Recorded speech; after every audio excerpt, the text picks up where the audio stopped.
What's going on, man? Thanks for doing it, dude. Of course, man. Just You were finishing up the day. you were guest You know? number, I think 5 or 7, and now here I am at 70. This is episode 75. So Wow, it's nuts. Ernie, fucking from the beginning, an OG. Ernie, why don't you back. introduce yourself real quick? Tell them about your political history. Yeah, of course. For everyone that's obviously watching, I worked in this. I started my political career way back in the day as a young man at 20 years of age, I guess. Jesus. Working for the State Democratic Party of Georgia as an intern. I then went on to intern up in D.C. In Congress. I was there for about 6 months, 5 months. And then came back here, and then also went back to the state senate as a chief of staff to a state senator who was no longer actually in office. He lost, and then I also was secretary of the Latino caucus for the Democratic Party of Georgia for a little bit, for about a year or so. So that's the political life that I've led. And you got an internship for the Obama administration, correct? I did. I applied. I'm FBI approved, right? Had to develop my SF-87, which is a pain in the ass, but yeah, no, it was great. I mean, I got it. I unfortunately could take it because it wasn't paid. Yeah. Luckily, at the time, I was able to apply for the Congressional Hispanic Caucus internship, which paid for place to stay, flights there and back. So I was blessed in terms that I had something that I could fall on. But yes, it was one of the biggest regrets of my life that I was able to take that internship because I would have met the man himself. Yeah, that would have been dope as shit. Would have been sick. That would have been sick as shit, dude. Get a fucking selfie with Obama. That would have been fucking. Yeah. That would have been game over, man. Who knows? Maybe it's good you didn't do it because that could have been the peak. Now it's like the best still may be in front of us. But I feel like if you had a selfie with Obama, they'd be like, whew. But I will meet Barack Obama one day. I promise you that. And I'm sure you will. You're a goddamn candid, beautiful man. Yeah. How do you think that would have how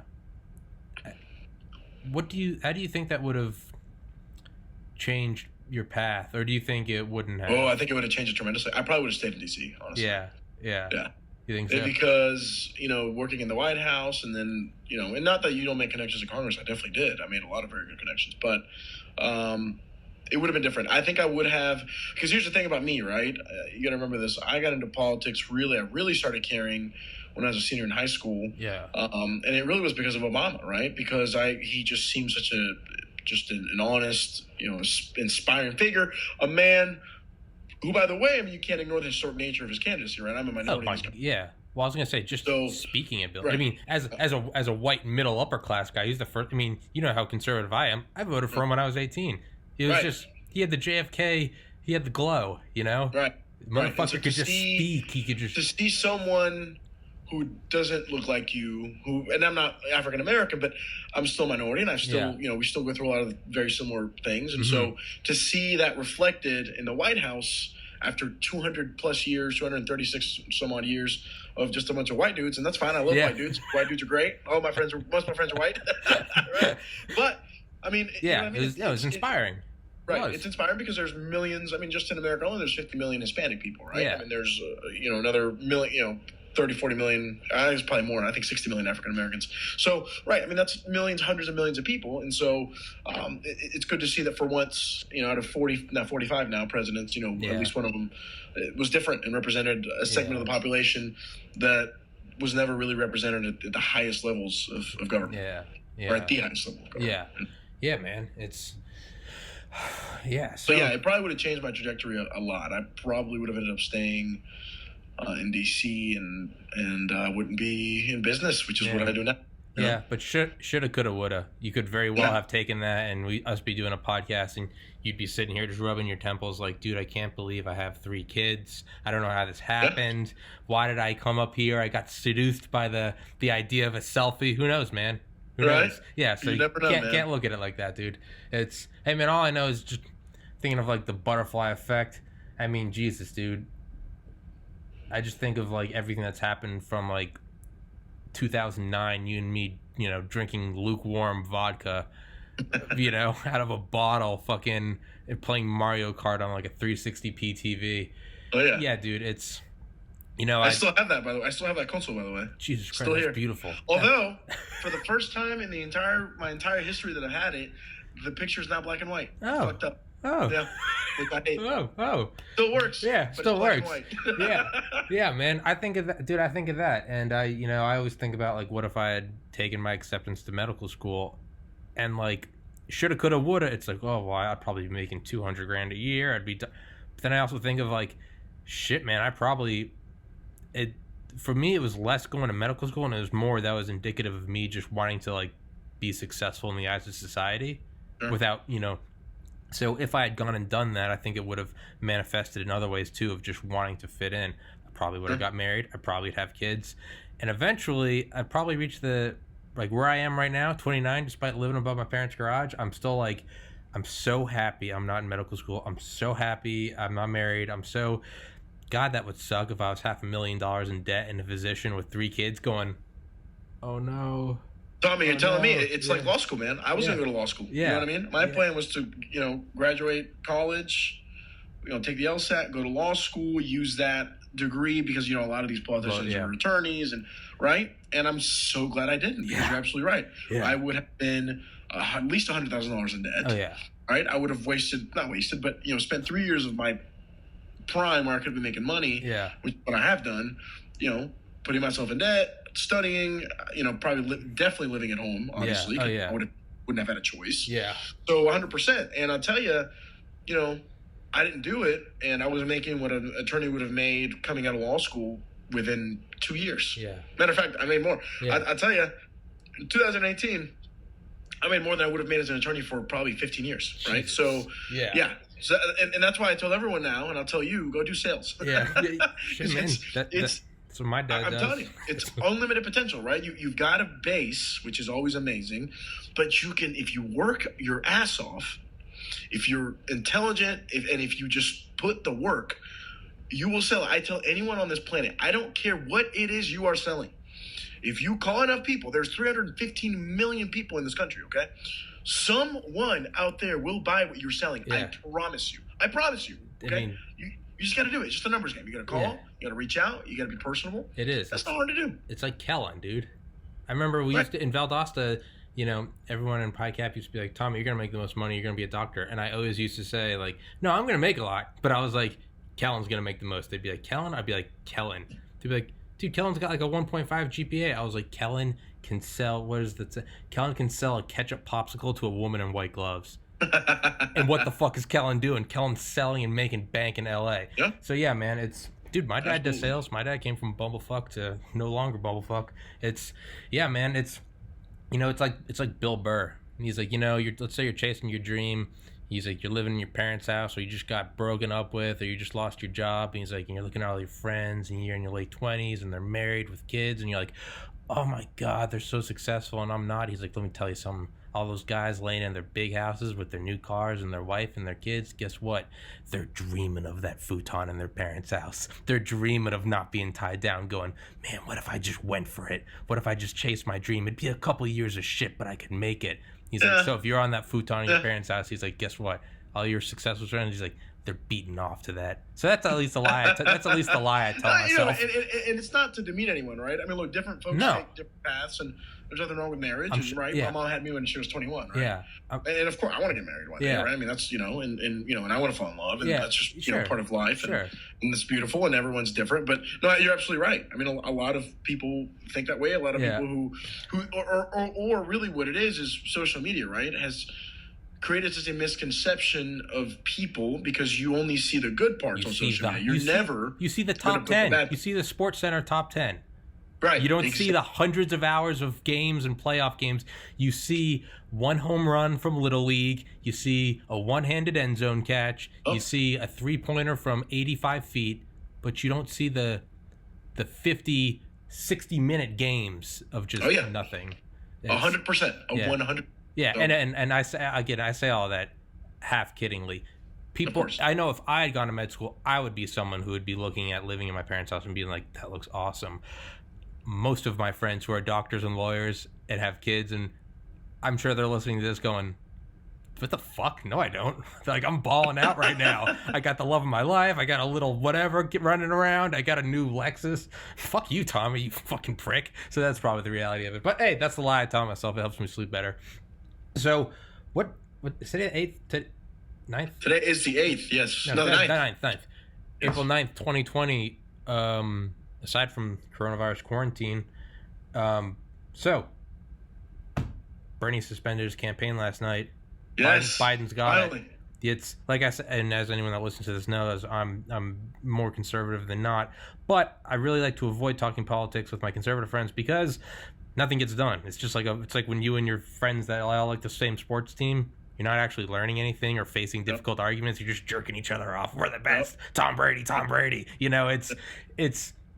So I like to have my ideas confronted, and more importantly, again, I don't want to ask a conservative friend, what do you think of Biden? Because it's just like I don't ask a liberal friend, what do you think of Trump? I'm just going to get... So, as my friend that I respect and an intelligent individual and just a sexy man at that, Ernesto Ausejo, what's going on? What are we doing? What are we looking at? What are pros, cons? What we're looking at is the Democratic Party is a smart party who understands and realizes...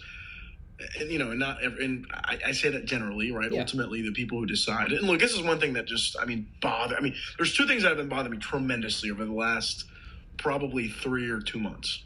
Number one. By the way, I'm putting the microphone a little closer to the screen so it picks your voice up. You have the floor. So I'm not disinterested. I'm leaning back and this is Ernie cast. So two things that have bothered me tremendously. Number one, all these people on social media in real life, right? And I haven't seen many folks in real life, unfortunately, too recently, but just over the last month or so, right? When folks say, "Oh, the election's rigged," "Oh, the DNC rigged this," okay, that bothers the shit out of me. Number one. Number two, all these people who are shitting on the greatest country on the planet, I don't understand it. You know, so we're going to touch on those two topics, but let's start with Joe and these idiots, because that's what I'm going to call them. I'm sorry, and I hate that, and I hate to insult people, but I've just seen it so much, guys. In the United States of America, elections work in one way: people like me go and vote. Okay, all right, and people like me went and voted early for their preferred candidate. Now, the reality of Bernie Sanders is as inspiring and as good of a man as he is, and I will say that, right? I'm not gonna say that he's crazy. I'm not, and I may have said that in the past. Let's be gracious in when we win, right? And even in defeat, right? Look, Bernie Sanders, I think we can all agree, is true to his convictions. He's been saying the same damn things for 30 years. Yeah. Okay. He looks the same too, right? he's like 80 for like 30 years, bro. But really, no, he does. I'll hand him that, right? man. He's incredibly consistent. And look, you can even give Trump some of that as well. Trump is very consistent when it comes to trade deals. When it comes to China, he's been saying the same shit for 30 years, right? Fucking 80s, yeah. So when he was a Democrat or whether it doesn't matter, he's been saying the same shit for 30 years. So God bless him. I mean, I think a lot of people really understand that and really feel that he cares about them, and I believe that. I really do, right? I think that's why he wanted such radical change, because he thought the system was so skewed towards some and not others. And there's some merit to it, but it is what it is. But again, he really had about a third of the party, right? Very similar to Trump, right? About 20 to 30% support of the party, mostly young folks. And look, here's the reality, guys. He promised to bring out new voters. The main thing about him, and the main, I guess the main thing he talked about was how he could bring out all these folks that didn't come out. He could change American politics. We're bringing out all these young people who hadn't come out since Obama and 12 years and this turnout. Well, here's the reality, guys. We had elections. Okay, he just quit literally yesterday. Okay, we had Super Tuesday. We had almost half of the delegates allocated. And guess what? He didn't. Matter of fact, he performed worse than he did 4 years ago with Hillary Clinton. I didn't know That's not because I don't like the guy. That's just what the voters decided, okay? That's not the DNC. That's not Barack Obama. That's not Tom Perry. No. That's people like me, again, who went out to vote, okay, just like Hillary, people said the same thing about Hillary against Bernie. Ladies and gentlemen, the full numbers aren't there yet, but Hillary Clinton had 16 million more votes than Bernie Sanders. I mean, I don't know what to tell you, but if that's rigged, I mean, I must be an idiot. Yeah. You know what I mean? Yeah. So same with Joe, okay? People like me went out and voted for Joe Biden, okay? And so why? Because Joe is a middle of the road. He was a man who was already in office, who was literally this close to being president of the United States, who Barack Obama, who is an extremely popular figure in the Democratic Party, loves and trusts and knows. And so that leads a lot of people like me to vote for what we know and not a guy who is proposing radical change, who, in my opinion, would turn off millions of people to vote for Democrats. People already think Democrats are radical, and a lot of Democrats think Republicans are radical, right? It is what it is. It's just where we are in this country. But why add fuel to that fire? I mean, that makes absolutely no sense. So to me, it is absolutely absurd. Now, what is true is that, yes, some Democrats dropped out, right, to thinking that their supporters would then go on to support Joe, and obviously that was the case. Now, you could say that's rigging, but ladies and gentlemen, for the last 240 plus years in this country, we've had primaries, and that's what happens. When you can't win, you don't stay in the race. Yeah. That doesn't mean it's rigged. Yeah. That doesn't mean because Hillary Clinton lost the election? Is the election rigged? Of course not. That is absurd. She lost. That's just what happens. That's the way life works. Yeah. Okay? So you don't have to pitch a fit when your favorite candidate, person, whatever, loses. It is absurd. Guys, in third world countries, okay, votes have actually been rigged, okay? Yeah. People have died, okay? Yeah. Literally. Dictators close Congress. I mean, you guys have no idea how good you have it, okay? Yeah. Which brings me to my second point about all these people shitting on America. And I'll tell you, it's mostly on the left, right? People on my side of the political spectrum. And what a damn shame. Because, again, you live in the greatest country in the world, okay? If someone like me, as I posted on Facebook, at 9 years old, moves to this country, speaks not one word of English, okay? Lives in a basement for the first 2 months that he lives in this country, okay? Parents come here with, they almost graduated college, but they didn't, so normal high school education. They come here and they work their asses off cooking in a kitchen. And by cooking in a kitchen, they can provide to give my sister and I everything we ever needed. And then not only that, but they gave us a sense of, hey, look, you've got to do well. You've got to succeed. How many people here have all the opportunities in the world, and then they choose to bitch and complain? Jesus Christ, get off your ass and go do something. I mean, it's just, you know what I mean? And that's just personal responsibility. Now, I understand not everyone can do that, right? Not everyone can help themselves, right? Disabilities, you lived in a cycle of poverty for 3-4 decades. I get it. That's why I'm a Democrat, right? Yeah. That's why I think government should help those who cannot help themselves. Now, we can argue what those parameters are and who those folks can be or who are not, right? But that's why I'm a Democrat. But again, guys, you can't just let what's happening up there in D.C. or even in Atlanta or wherever it is that you live dictate what you do with your life. Because I'll tell you what, whether Trump is president, whether Hillary was president, whether Barack Obama was president, me personally, my life, I just keep going up and I keep succeeding, right? And so if I can do it, I'm not special. Yeah. I'm not smarter than anyone else. I'm just another dude, man. So if I can do it, you can do it too. Yeah. Especially if you were born here and you have all the advantages in the world. I didn't even speak English at 9 years old, man. So come on, dude. If I can do it, we can all do it. So let's stop this nonsense of shitting on the greatest country this world has ever seen. Guys, you are so lucky. You have no idea. And that is why I think immigrants are so successful, right? Because they know. They've lived in third world countries. And that's not to say that Peru is a shithole. It's not. It's a beautiful country full of beautiful people, full of a lot of opportunity. But it's not America. Yeah. It's just not. I mean, it's just not. It's just not. You know what I mean? I promise you, me at 29 years old, am probably doing better than like 90% of people in Peru. I mean, seriously, and it's a shame, right? Yeah, but it's the truth. It's Me like, at 29 years old has a BMW and his own Yeah. 2-bedroom apartment he can pay for, Yeah. and a cat and a dog, Yeah. and I can travel, right? And I can do it, and I make good money, and I just, matter of fact, I just got employed even during this, this virus, right? Equifax, let's go. Call me for your data needs. So, you know what I mean? I mean, so guys, we can do it. Anyone can do it. Quit shitting on your country and realize that personal responsibility is huge, right? And so those two things have been bothering me tremendously. But the whole rigging thing is seriously absurd, okay? Because that needs to die on both sides. It,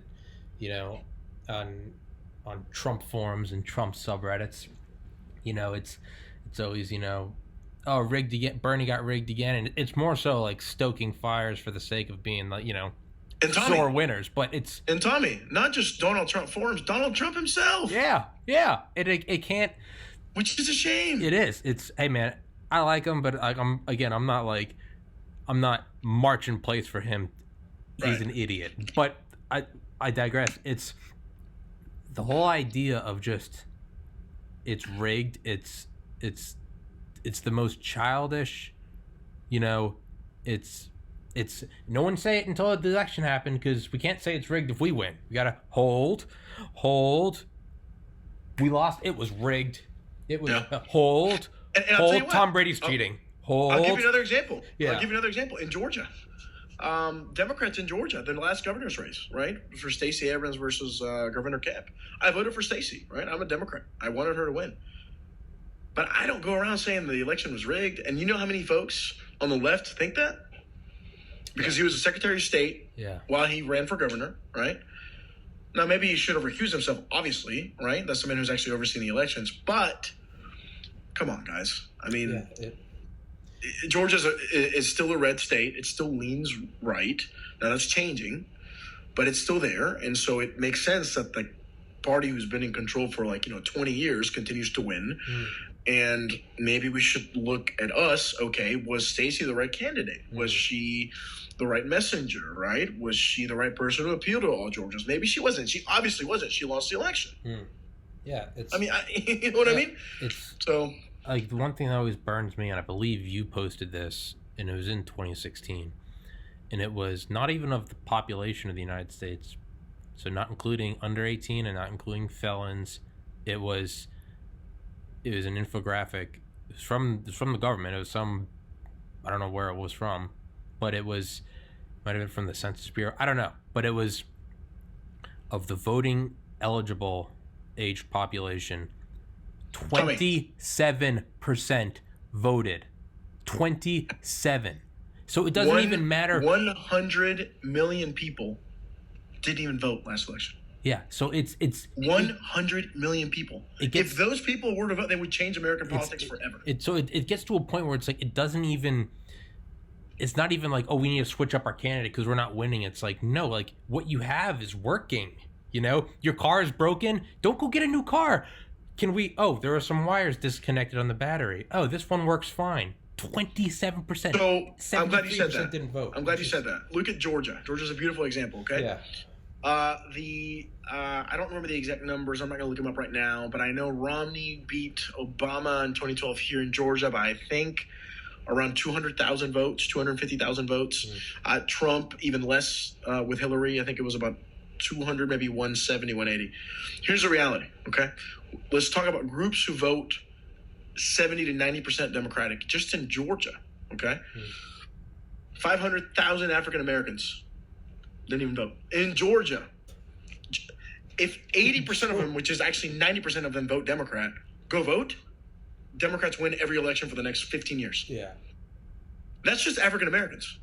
Hispanics, another 120,000. Asians, another 90,000. So right there, you literally have your margin of victory by like an absurd amount.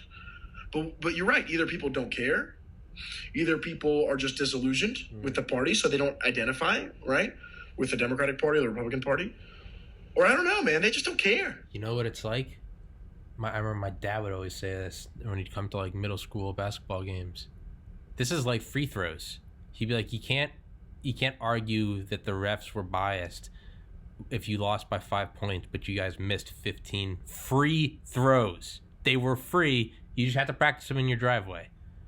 Free. Not only that, but add to that if the elections were seriously rigged, you'd expect to see a totality, right, of folks who voted to be less and less because you're rigging, and that's not true. More people than ever voted in 2018. Yeah. And that has to do, or 19, has to do with demographics, some has to do with population growth in terms of just the totality of folks voting, right? Not as a percentage, but, and that's, so it's absurd to claim that. I mean, the numbers just don't validate it. And it's like you said, it's stories that people tell themselves to feel good about the loss or about being a legitimate candidate. The problem with it is that the more and more we talk this way, the more that we say this is rigged or this is rigged. Well, two things really, right? It's a twofold problem. Number one, you're going to disengage people because people are going to say, well, it doesn't matter. If it's rigged, what am I going to go vote for? This is ridiculous. Number two, which is even sadder and even really scary, more than sad, is you're starting now to chip away at the foundation of democracy. Yeah. Right? If you believe in democracy, you believe that your vote always counts, and a lot of people don't feel that way, and they're they can have certainly a case to make. But ultimately, that elections in America are rigged. But if you are not rigged, if you start to think that way, that's bad. Yeah. Because what happens, and this was a problem with Trump, and a lot of people thought about this in 2016, and it may come to pass now in 2020 if he loses. But let's not take Trump for an example. What happens if next time Stacey Abrams runs for governor again, and she's probably going to, against Kemp, and she loses again? What if she refuses to concede the election? Yeah. Because she says this is illegitimate. Yeah. And you know what? I've got millions of people who will back me up on this. Yeah. What if Donald Trump does that, Tommy? What if Donald Trump loses in 2020 and says, "Oh, this is right"? And and why Trump scares me more in regards to this is because Trump already said after the election, with no basis in reality whatsoever, that 5 million people voted illegally in California. I mean, can you seriously, like, if that seriously happened, like, for real? You got to nut up. You got to show it. I mean, come on, man. Extraordinary Show me the evidence. Extraordinary evidence. But that would be a crisis, right? I mean, who wouldn't be obviously terrified of that? But he said it when he won. What's he going to say when he loses? Yep. Yeah. It's and that's very, very, very scary. And he may not lose, right? Yeah. It's very scary. It's very scary. It's like that. It's like that poster that girl that was campaigning for Hillary. There's a famous didn't age well, but it's her with a poster, and it's like, I don't know, like October 2016, and it's like, "Dear Donald, it's not rigged. You're just losing." Right. And it's like, but like seriously, like, because the second you hit the nail on the head, the second we start chipping away at the authenticity of that, the second the whole thing means nothing. And not only that happens in third world countries, man. And not only that, it no longer matters who wins, because whoever doesn't win, nothing gets done. And like we could argue the last 4 years, it just turns into this huge quagmire of investigate. And then if Trump loses, all of a sudden it'd be, that was an authentic 2020 election. And now now Republicans are going to be like, well, let's investigate China backing some bullshit. Or how about when he talked about the unemployment numbers being literally fake from the government right before he got elected? He gets elected, and then he has the audacity to have a press conference, laugh about it, and say, well, now I like him because I won. I mean, he literally said that, and you just go, dude, are you like... Yeah. But see, like, what concerns me is I think Trump doesn't do it out of malice. I think he does it because he's so thin-skinned. Yeah. And because he just has to have that approval. He can't take. Yeah, that's why he does it. He can't. What happens when we get someone in office who's smart about this, who uses this to mobilize people to hurt the other party, to hurt democracy? Because it's going to happen, Tommy. It's just a matter of time. I am telling you, man. Someone who's like, and it can be on the left. It can be on. It doesn't matter. It can be. It doesn't matter where the fuck you're coming from. So. Because, like I said, it's already, you hear rumblings of it in the Democratic Party with Stacey Abrams and, all these rigged elections. And so it's both sides who are doing it. And it's an absolute shame. It is absolutely pathetic to say that. It is. I mean, it's like, there have been multiple studies made. Voter fraud in the United States, Tommy, it's like 0.00001%. Matter of fact, the last time we had voter fraud was a man to try to vote. I think it was in 2018, 3 or 4 times for Republican candidates. A Republican guy who ended up going to jail. But the reality is, it barely happens. Yeah. It happens like, I mean, 2000 election. 2000 election maybe was 12 sketchy. cases of millions of votes. Like, give me a break. Yeah. And now you have the president of the United States from the White House briefing room telling people that absentee voting and mail-in voting ballots are corrupt. I heard him. I couldn't believe it. No, I read that. I read his tweet yesterday. Well, he votes that way. I'm sorry, but like that shouldn't be. Didn't partisan, the Supreme man. Court just have a mail-in ballot to decide there would be no mail-in ballots? They just had a mail-in ballot to decide that. I mean, devil's advocate, there's 7 of them, so okay, right? No, there's 9. I'm an idiot, but yeah, it's. But you're saying like voter fraud. It's like voter fraud. It's like the ref having bias. It's like the ref may have bias, and if it really comes down to it, that has to be looked into. But it doesn't matter if the ref has a bias towards Ernie. If Tommy lost by 2 points and he missed 18 free throws, it's like if I hit 16 of them and then somehow the ref manages to get 16 points to Ernie in the last minute through bullshit technicals, okay, well now it's like, even if it is 0.00, now it's like, now we need to look at that.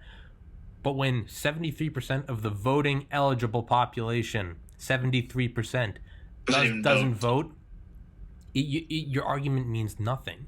Your argument means nothing. And it's... Not only that, man, but again, the notion that in the United States we have a problem with voter fraud is literally just...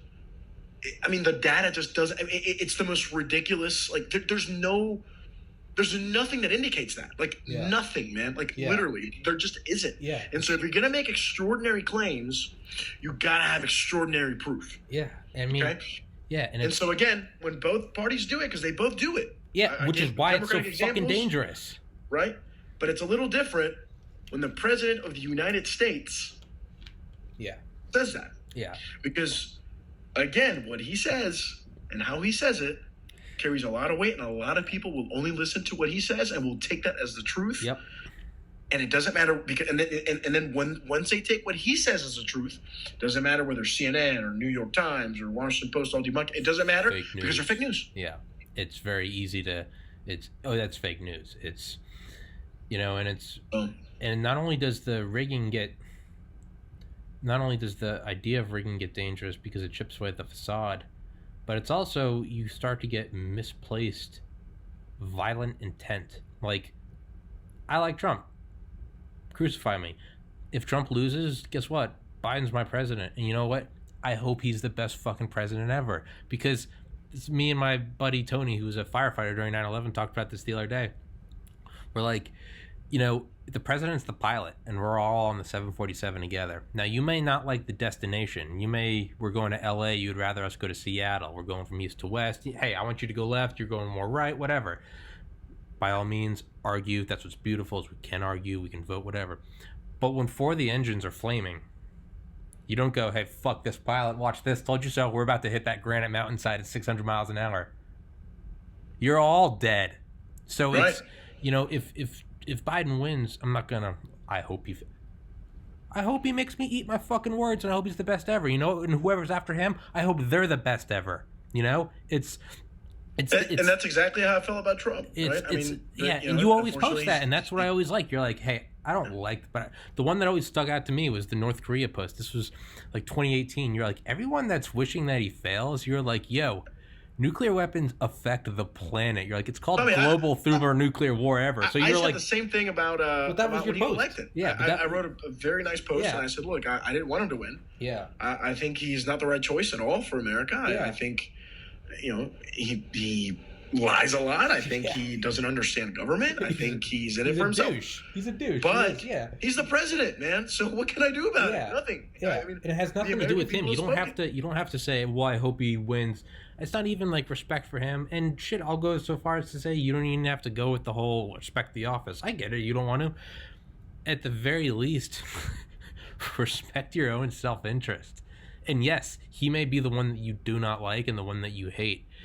No matter what, you better fucking hope that's a time where you want to be proven wrong. If you're accusing your spouse of cheating, you want to be wrong. It's better to have your ego take a hit and realize you were wrong than what do you want to say? Ha! I knew you were fucking that guy. Okay, well now you know your marriage is ruined. It's right, exactly. So it's the same thing, dude. Like, it's if Biden wins, like, no, he's not my guy, but god damn it, I hope he's the best ever. It's just like, and it's but the thing that, you know, I look at someone like you, and I always look at how, you know, like, Pressler always comments on your shit, and I'm always like, dude, like, you make I try to be a middle of the road conservative. I'm like, god damn it, Pressler, you make us look bad.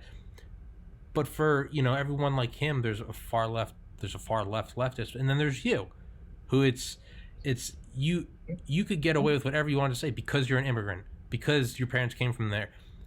But the fact is, you're still you're like, it's, you don't pull some like bullshit centrist where you're like, hey everyone, it's okay to like Trump. You're like, no, I fucking hate this guy. You're like, he's a fake tan douchebag. You didn't say that, but I'll say it. He is. But, you know, that thing that scares me is like, Biden, as much as everyone doesn't like him, like, he's not radical, and he was the vice president for 8 years, and he was fine. Like, I'm okay with that. You don't like Trump, but it's like, he was a loved celebrity before this. It's like, okay, like, I get it, dude. With Bernie, like, I can't help but shake the. It's one thing if his fan base doesn't, or supporter base doesn't like Trump. I get it, that's expected. But it's another thing when they're like, fuck it, I'm not even gonna vote for Biden. It's like, well, dude, you're not even, you know, hey, I don't get to be the first string quarterback. And so I hope can't my tell team you how loses. many people on my Facebook timeline have said exactly that. It's like, dude, you're fucking yourself. And they're saying there's going to be, there's going to, what did that one guy say? Milwaukee will fall. We're going to burn it down. It's like, you make me not, and I'm not liberal. I'm like, you make me want to go out and campaign for Biden, right? Right. I'm like, Jesus Christ. No, but look, I mean, but you're absolutely right. And like I said, I mean, Bernie was similar to Trump in to the extent that his fans are not even radical. They're just they're there. They're hardcore. That's fine. It's almost like I don't want to say a cult. Yeah. But it's almost like a personality cult. You know what I mean? Sportish. I mean, like, Trump had a good point. I could stand in the middle of Fifth Avenue, Fifth Avenue, New York, and shoot someone on a pipe, and he's probably right. Honestly, yeah, I guarantee you, a lot of my family members would be like, "That just means he's 2A." Like, exactly, exactly, man. So people find a way to rationalize what they want to rationalize, right? Yeah, right. I mean, that's your cognitive dissonance, right? Yeah. Well, you know, like, I've got people who will get on, you know, Pressler doesn't, a lot of other people do it, will say, oh, well, Joe's creepy and he's rapey and he's this and that. And look, I've seen all those pictures, and obviously, and I've seen, matter of fact, I remember in 2012 when he was on CNN, there was like they did, oh, look at Joe getting all handsy and doing this and that. But again, guys, if you're going to say that, I mean, make sure that your guys is clean. I mean, can you really claim the moral high ground when Donald Trump, who has literally been rumored to have been on the islands with Jeffrey Epstein, I'm not going to tell you he did anything, but dude, if you were that's there, known. If you were there, okay? That's what, you know what I mean? Fuck? So if you really want to go there, I mean, we can go there. Yeah. But is that what we want to debase our politics to? Yeah. You see what I mean? We've become such a personality cult. Yes. It's a shame. It's like, and I feel like, I mean, Obama was to an extent that way, but I don't know. I caught him out when I thought he was wrong. I thought he was wrong on Syria. I thought the implementation of Obamacare was a massive failure. I thought his North Korea policy wasn't good. He didn't really do much for 8 years. So I'll call him out when I have to call him out, right? But it seems like these people, and same with Bernie and with Trump, and it's obviously not everyone, but it seems like they always want to rationalize and always say, well, it's not us, it's you, right? You're the problem, and it's your fault, or, you know. And so I think this election, it's a very simple election, and I think it's gotten worse for Trump because of two things: the economy and this pandemic. Yeah. Right. The economy is in free fall. I mean, you have now 16 million Americans who have filed unemployment in the last 3 weeks. Yeah. Equates to around 12% unemployment, is what economists are saying. Yeah. That's bad. That's really bad. That's insane. And not only that, But a lot of these businesses that are closed and laid off folks probably won't reopen unless they've got massive government help. Yeah. And so how will Trump do? On the other side, what will the Democrats do to help Trump? And that's a shame that we even have to say that, but it's just the truth. It's an election year. It's a president that Democrats absolutely despise. They should put country over party, but it's just no one does it anymore, right? It's just it's the way politics runs. Yeah. So I think the response, the economic response, is going to be huge because, again, you think over the last 50, 60 years, there hasn't been one time where we were in a recession, maybe other than FDR and Obama. And Obama, we weren't in a recession anymore in 2012. It was just a slow economy, where the incumbent has won during a crisis or during a recession, at least an economic recession. So we'll see, right? Now, on the other hand, you can use that to an advantage to say, well, in the middle of a crisis, you want to switch pilots. President, right? You don't want to do that, right? Yeah. Steady leadership. But again, if he's not steady, which I don't think he is in a multitude of ways, Biden can easily make that case. Hey, look at all that we've been going through for the last 4 years. Starting from when the day the president of the United States got inaugurated, Sean Spicer gets and goes in front of the American people and says, those pictures you put up are fake. Let me give you my picture. And he literally doctored a picture. What was his quote? Alternative facts. Or right, Kellyanne Conway. I mean, Jesus. Do you see what I mean? Ever since day one, it's been one thing after another, and the media is complicit to it. Obviously, the media is going to report on it. Some of it's nonsense, yes, but a lot of it isn't. A lot of it really isn't. And so a lot of people who are sick of this, in my opinion, and again, remember what we talked about last time, we're talking about 3 states, Wisconsin, Michigan, Pennsylvania. 3 states, which, by the way, have voted Democratic for, other than 2016 for the last 35 years, okay? And the totality of those 3 states, again, for everyone who doesn't know this, were 100,000 people. All Joe Biden needs to do... That was the difference? ...is convince 100,000 people in 3 states to go from Trump to Joe Biden, and Joe Biden's president of the United States. But the thing is you don't even need to convince that number of people. You just got to convince the people who already have their convictions to go fucking vote. That too. Like, you don't even fuck those 100,000 people. If you can mobilize 3 million, game over. Which by the way, is something that Joe Biden has got no credit for. So when we started this conversation, we said Bernie predicated his nomination on the fact that he could bring out voters that had not voted. Yeah. The voters for Joe Biden, or the people who voted for Joe Biden, have actually been more than Hillary Clinton so far.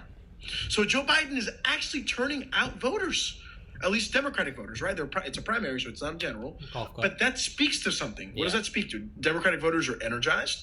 Democratic voters understand that in order to be Donald Trump, you need someone who people know, someone who people are comfortable with.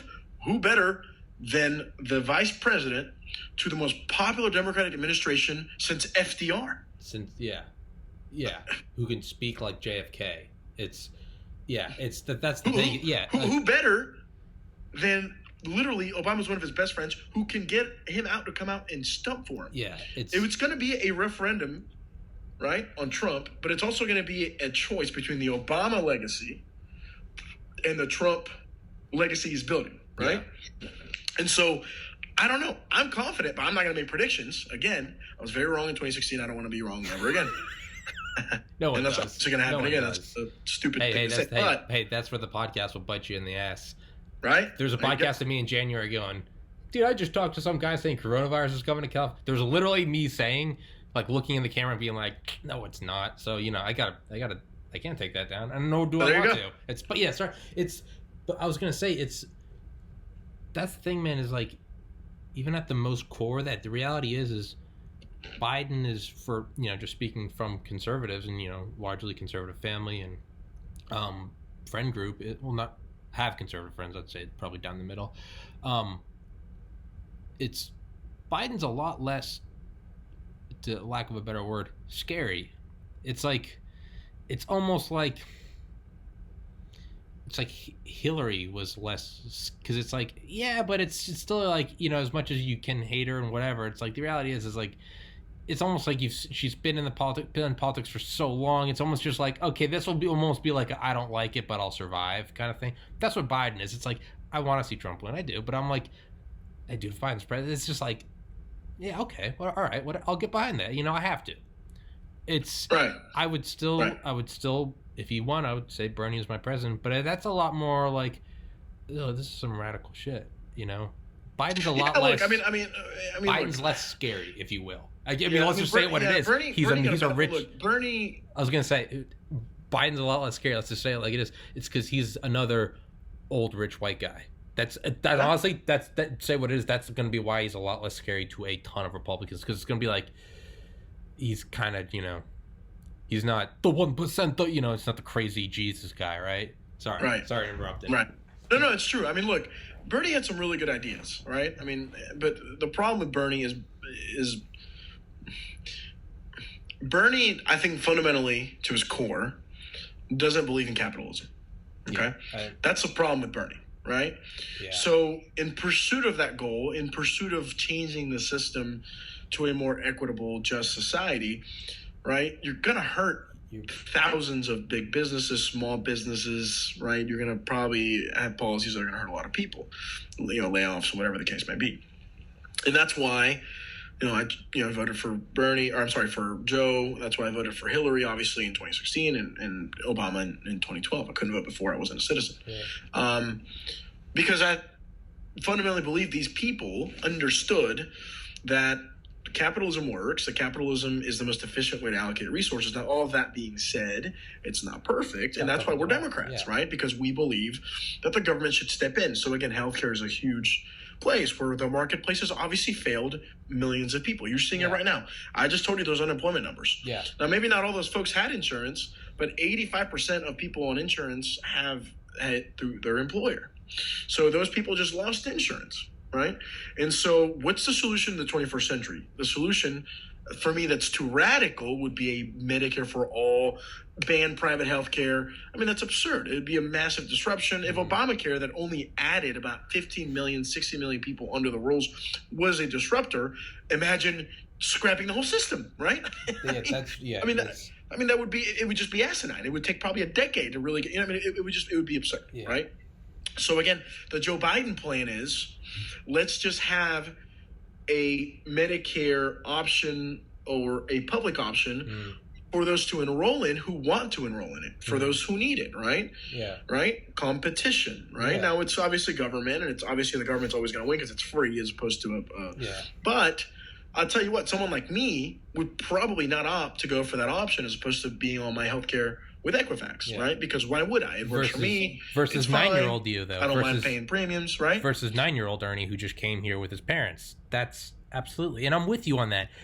I don't believe it in the Bernie sense, but like, we are our brother's keepers. In that sense, it's like, yes, here are these two immigrants, Mr. and Mrs. Ausejo, who are going to work their dicks off. Not saying your mom was a dick. Working their balls and their ovaries off. Like, that's fine. Give them a public option. You can't have them going bankrupt because Ernie broke his leg. Right. It's right. And not that, but because you live in America. Jesus Christ. Yeah, I mean, it's like, if we're the best country, let's own that.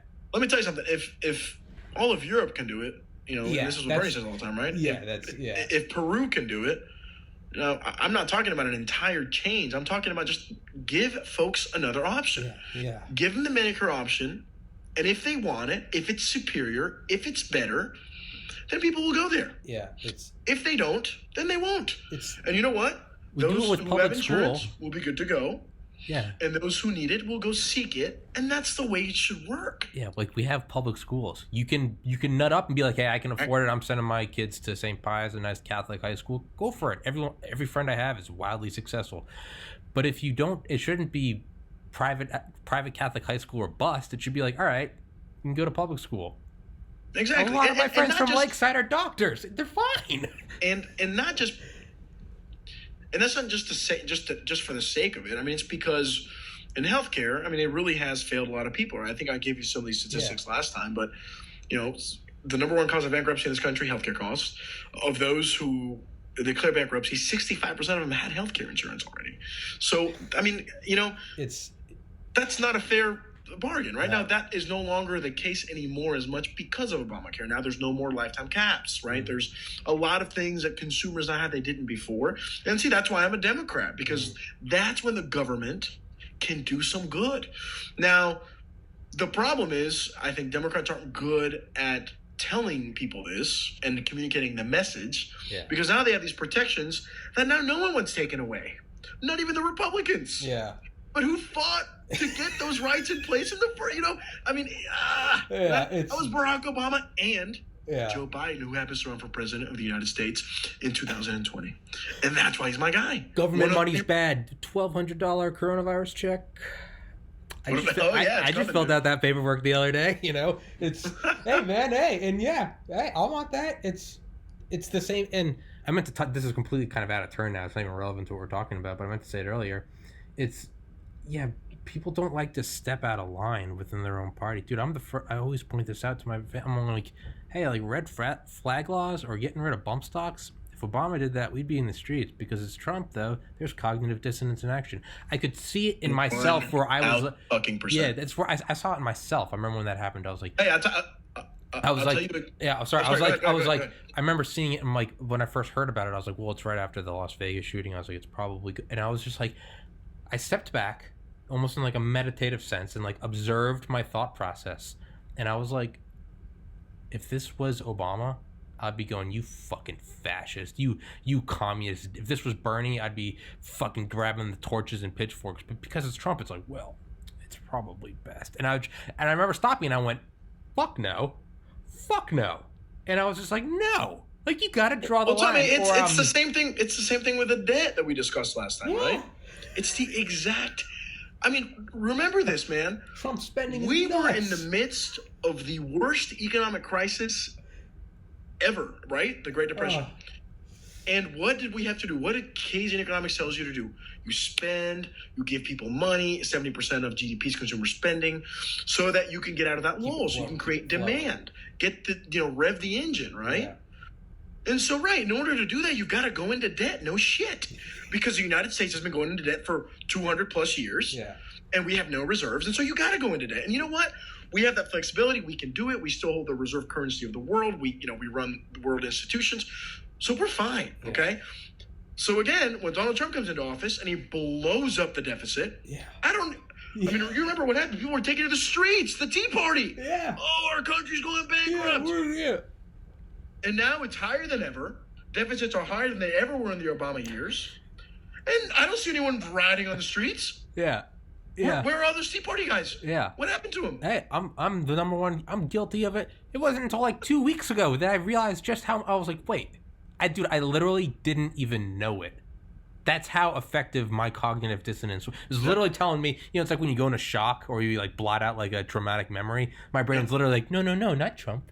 You like Trump. Trump wasn't doing. That was the bad man, not Trump. And it's like I'm looking at it now. I'm like, And the thing is like we don't like to do it because we don't like to confront our own beliefs. It's that I can argue with someone else all day long, but it's like you almost don't want to be like, no, I said I like him. Now I have to defend him. Well, I'll tell you what. For me, this whole concept of personal responsibility, is not new, but I've been more vocal about it now. Because when you hear that, people think, well, you must be a conservative, right? Yeah. Because when people hear personal responsibility, well, you've got to be bootstraps. You got a small loan of $1 million. Exactly. And people, are you sure you're sure you're a Democrat? But guys, just because that goes against my whole of government political beliefs, doesn't mean that I can't personally have. I mean, that is absurd, right? Yeah. So as I've gotten older, because again, I've gotten older and I've realized in my own life that my hard work has taken me to where it's taken me. Where I've seen some of my friends who have nothing and do nothing and are sitting around, working at a bar, right? Yeah. And if that's what you want to do, that's fine. God bless you. Yeah. But that's not what I want to do. I want to work in the corporate world. Yeah. I want to be successful. I hope to run a company one day, right? Yeah. That's what I want to do, right? Because I think that will lead me to eventually back to politics, and I can say, that's my goal, right? Oh yeah. But that's what I mean, and so in my own life, right, I see that, right? In my own life, when even being an immigrant, sometimes you're biased towards immigrants because you're an immigrant, right? And you went through similar experiences. But like I was saying, I mean, when they said, oh, should we just, what did they, should we have what was the question? Oh, that you would make illegal immigration not a crime is absurd. I mean, it's just like, it is absurd. And me 10 years ago probably would have said, yeah, they're right, right? But now that I've grown up a little bit, it's like, you can't just fucking let everyone in, man. That's not how we don't have infinite resources. Yeah. Hey, Ernie, if I come down to your place and I'm like, hey, Ernie, I'm living with my parents, dude, and I just hate it. I gotta have a social life, bro. I'm gonna come in there. Hey, but you're gonna cover me? Right. I don't know, Tom. I like you. But Ernie, don't you care about me? I do, Tom. It's just I care about me too. You racist. Yeah, man. But you know, hold on. Oh shit. Where did I hold on? So right before I got fired, I sure did. Really? So check this out. My old company, OTR Capital, hired him to give us a training lesson or a training session, and it was cool. Obviously, we had the companies there, the 4 companies there, and it was really cool. He gave his full speech. It was like an hour and a half long, and then which is cool. And then the dude's full of energy. The first thing he says is he cracks a joke about Coke. Like, it's like literally the very first thing he does. He grabs a Red Bull and he's like, it's not. He literally says Coke. He goes, it's not Coke, but this will do. We're just like, hey, man, yeah, all right, bro. Just cut the bullshit right away. Let's just get to it. Dude, straight up. Yeah. And he's short. He's like an inch taller than me. He's like 5'6", 5'7". He's not very tall at all. And but the dude just takes command. I've watched his video. He any room he's in. Owns it. Dude, we got to meet him. We got to have a lunch with him and sit down with him. Literally, I was like as close as like I'm right here, and he was like right there. I mean, we were like right next to each other, man. I got him to sign. They bought us a copy of the book. I got him to sign the book. It was awesome. The dude is a hell of a motivator. Yeah. He will get you going, man. He's like, come on. Yeah, he's like, pick up the fucking phone. And fucking dial. Your wife doesn't like you? Pick up the fucking phone and dial. Because when I have problems, I roll up in the back of a limousine in a $2,000 suit with a $50,000 fucking watch. Awesome. Yeah, man. And he charges a shit ton of money to do that. It's not cheap. Yeah. So, but it was super cool, man. It was awesome. That is awesome. Something told me I wanted to bring up, and I think it's important. Ernie cast, whatever you want, right? Ernie cast. I think I've been thinking a lot about this pandemic, and you see how a pandemic that's affecting 3%, right, around of folks, has basically shut down the economy, right? Has shut down the economy primarily to us. We did it on purpose. We had to.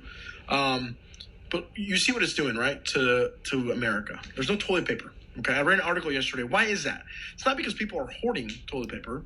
It's because the supply chain just isn't there. People are staying home. Yeah. It's about a 40% increase, and there's two totally different supply chains for commercial toilet paper, so folks go to work, and for home toilet paper. Procter & Gamble apparently isn't even set up to deliver more, which is one of the biggest companies on the planet, right? Jesus. So toilet paper's out. Because of supply chains, not because people are hoarding shit. Yeah, may have been true at the beginning, but not anymore. Now it's just there's nothing. Funeral homes and graveyards now need more room, just because of a slight increase, right? What else was I seeing that was disrupted? Funeral homes, toilet paper, a few more things. But my point is, you see, affecting a small amount of people. A virus has totally shifted and disrupted supply chains because we're not ready for that, okay? That's a virus. Now, let's put this into perspective.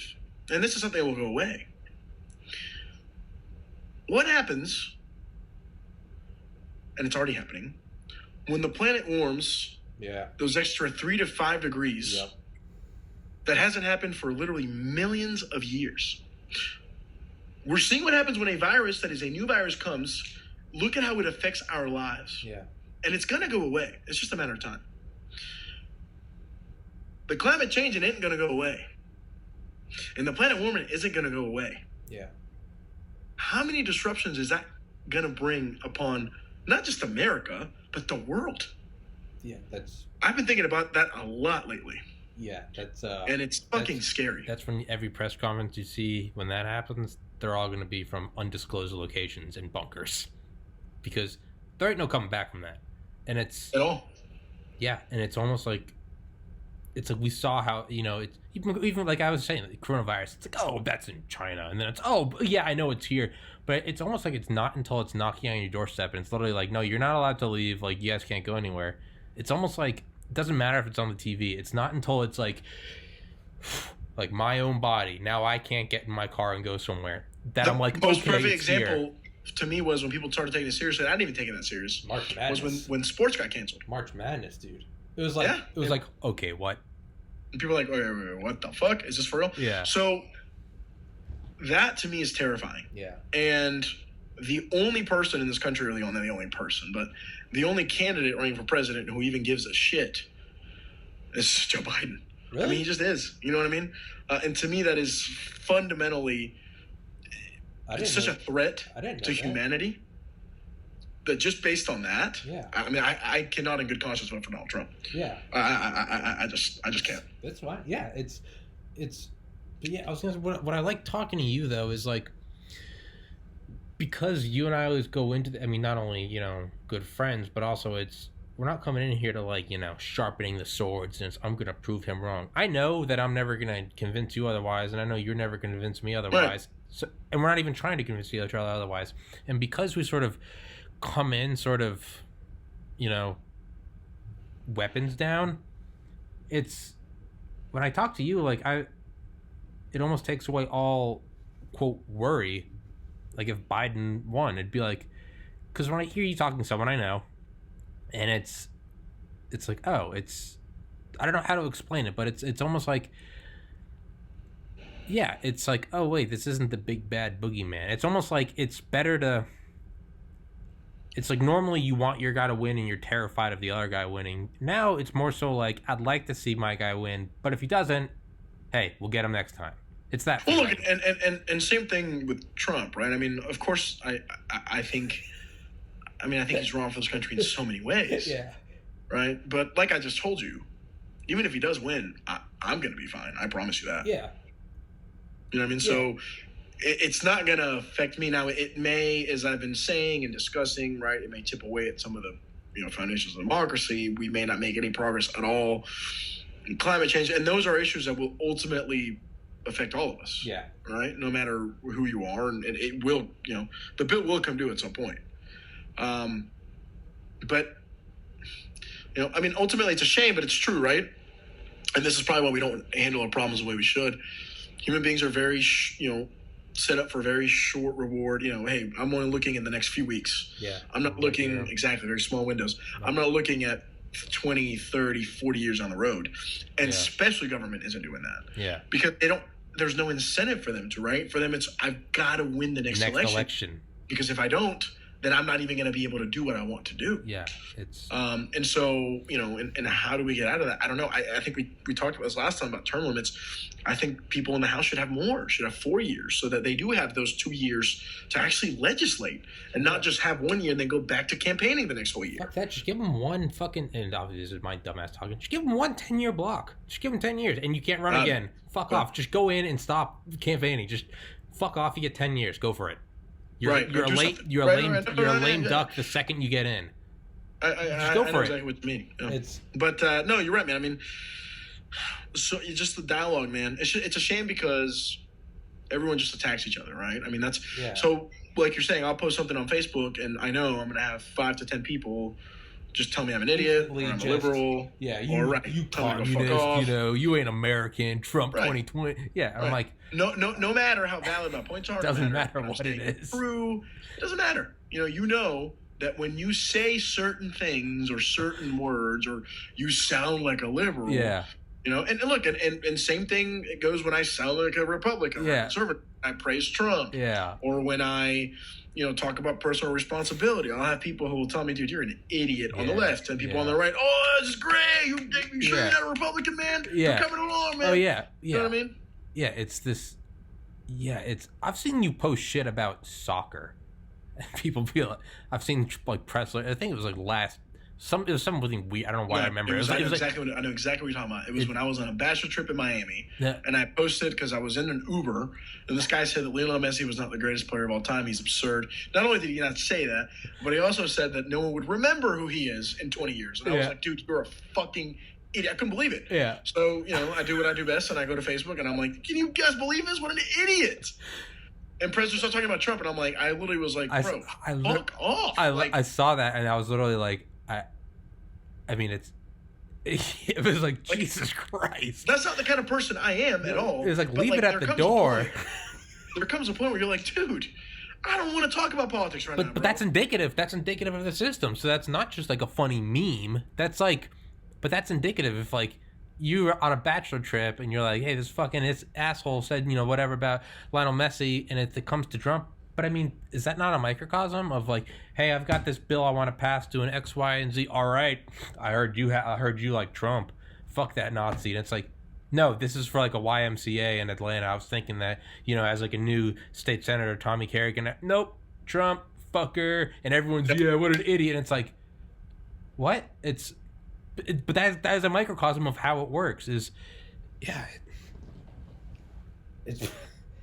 That's why it makes you just not even want to worry about it. Yeah, and it's. So. But then I see some shit. You got to get. Or then I'll see Donald Trump get on TV and talk about how people who absentee vote or vote by mail, which, by the way, millions of people in the armed forces. I was going to say the military. Yeah. But they're cheaters, man. Yeah. That's what he said. Yeah. And then I can't. And I've got to defend the truth, right? I mean, because that's just not the truth. Yeah. I mean, that is literally. It's not an opinion. It's not bias. Right. I mean, there's just no other way to put it. It's just not true. It's like me saying I'm wearing a blue shirt and I'm not. Yeah. I mean, there's just nothing you can do to, to mitigate that, because it's just not reality. Yeah. And that's what I mean. Some things are objectively true, or absolute, have absolute truths, and some things are not. Some things are opinions, and and so that informs, at least to me, why I am a Democrat. I told you, because of obviously healthcare, because of the climate, because I'm an immigrant, because of immigration, and the Republican Party seems to not want anyone who's an immigrant here. Yeah. And then to all that, you add the fact that some facts are just true, right? People aren't making all that much money, right? The average American has gotten a 16% raise over the last 30 years, while the top 1% of income has grown by 300%. Those are facts. Like, that's not me making it up. Yeah, those are. And so the question is, do we care about those facts, right? Do we do anything about those facts? Is that something that the government should be concerned about? And now you can dispute that one way or another, right? A lot of Republicans will say no. They work for what they got. Who gives a shit? Yeah. And that's kind of, and that's okay. I mean, that's what you believe. I mean, it is what it is. But that's why I'm a Democrat, because no, I don't believe that that's the way that should be. And it's funny, as I make more money, as I grow in my career, those things aren't changing. I mean, those values that I have, because I remember just 10 years ago, Tommy, making, $20,000 a year, not having any money, right? And that's why, to me, I think Obama was such a different figure, and it's really the first time I cared. But I don't know if you knew this or not, but Barack Obama and Michelle Obama had student loan debt until around 2005. Yeah. And he was president in 2008. Yeah. I mean, you're going to tell me this man doesn't understand the plight of students? You're going to tell me that a man whose mom spent her dying days battling insurance companies because they wouldn't pay her cancer treatments, that he's not going to understand? Yeah. But then you're gonna turn around and people are gonna tell me that Donald Trump, who's had a silver spoon his entire life, is gonna relate to me? Yeah, you can't. Yeah, I mean, you just can't. I mean, that's what I mean, man. And that shouldn't be partisan. I mean, that's just the reality, right? I mean, just like you could say that John Kerry would never relate to me, because John Kerry was a rich man his whole life, right? And most of those people are, right? Yeah. But someone like Barack Obama wasn't. Someone like Joe Biden weren't, right? And so that matters. That matters, and especially now when that's your choice, right, between these two people. Yeah, it's not an abstract of this or that, and so that's why I believe what I believe. But that's I just said that to sort of show you why, right? and what informs me, and Yeah. and they're very different. I mean, I think the 2012 election was a perfect encapsulation of both parties, right? You have Mitt Romney, who his entire life, again, had a silver spoon as well. Yeah. His dad was a governor. His dad was rich. And that doesn't mean he didn't work hard. Yeah. That doesn't mean that he was given everything. That's not, because to say that, they said this on Shark Tank last night, that that because you're wealthy you can never earn something. I mean, that's absurd, right? Even if you were born into wealth, you can still do your own things and grow, and but it definitely helps. Yeah. Right? It definitely gives you a leg up. Yeah. Right?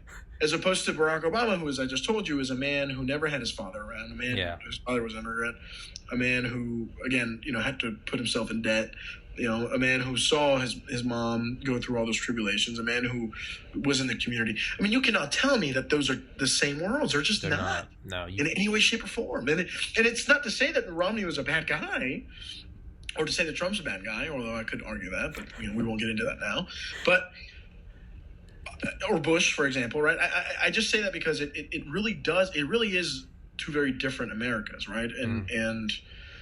And that's not to say every Republican is rich or every Democrat is poor, because it's not the case. But it informs the way that a lot of folks vote and the way folks see this person or this person. And so, now, but now the problem is we're not debating policy in 2020. We're debating personalities. Yep. And it's that's the problem, man. It's nothing gets. Yeah, it's it's like you always see, on, well, it's banned now, but on Reddit, the Donald, they'd post pictures of like Obama's new like mansion in like Martha's Vineyard, and be like, oh, like he's got this new like $15 million mansion, like isn't that ironic?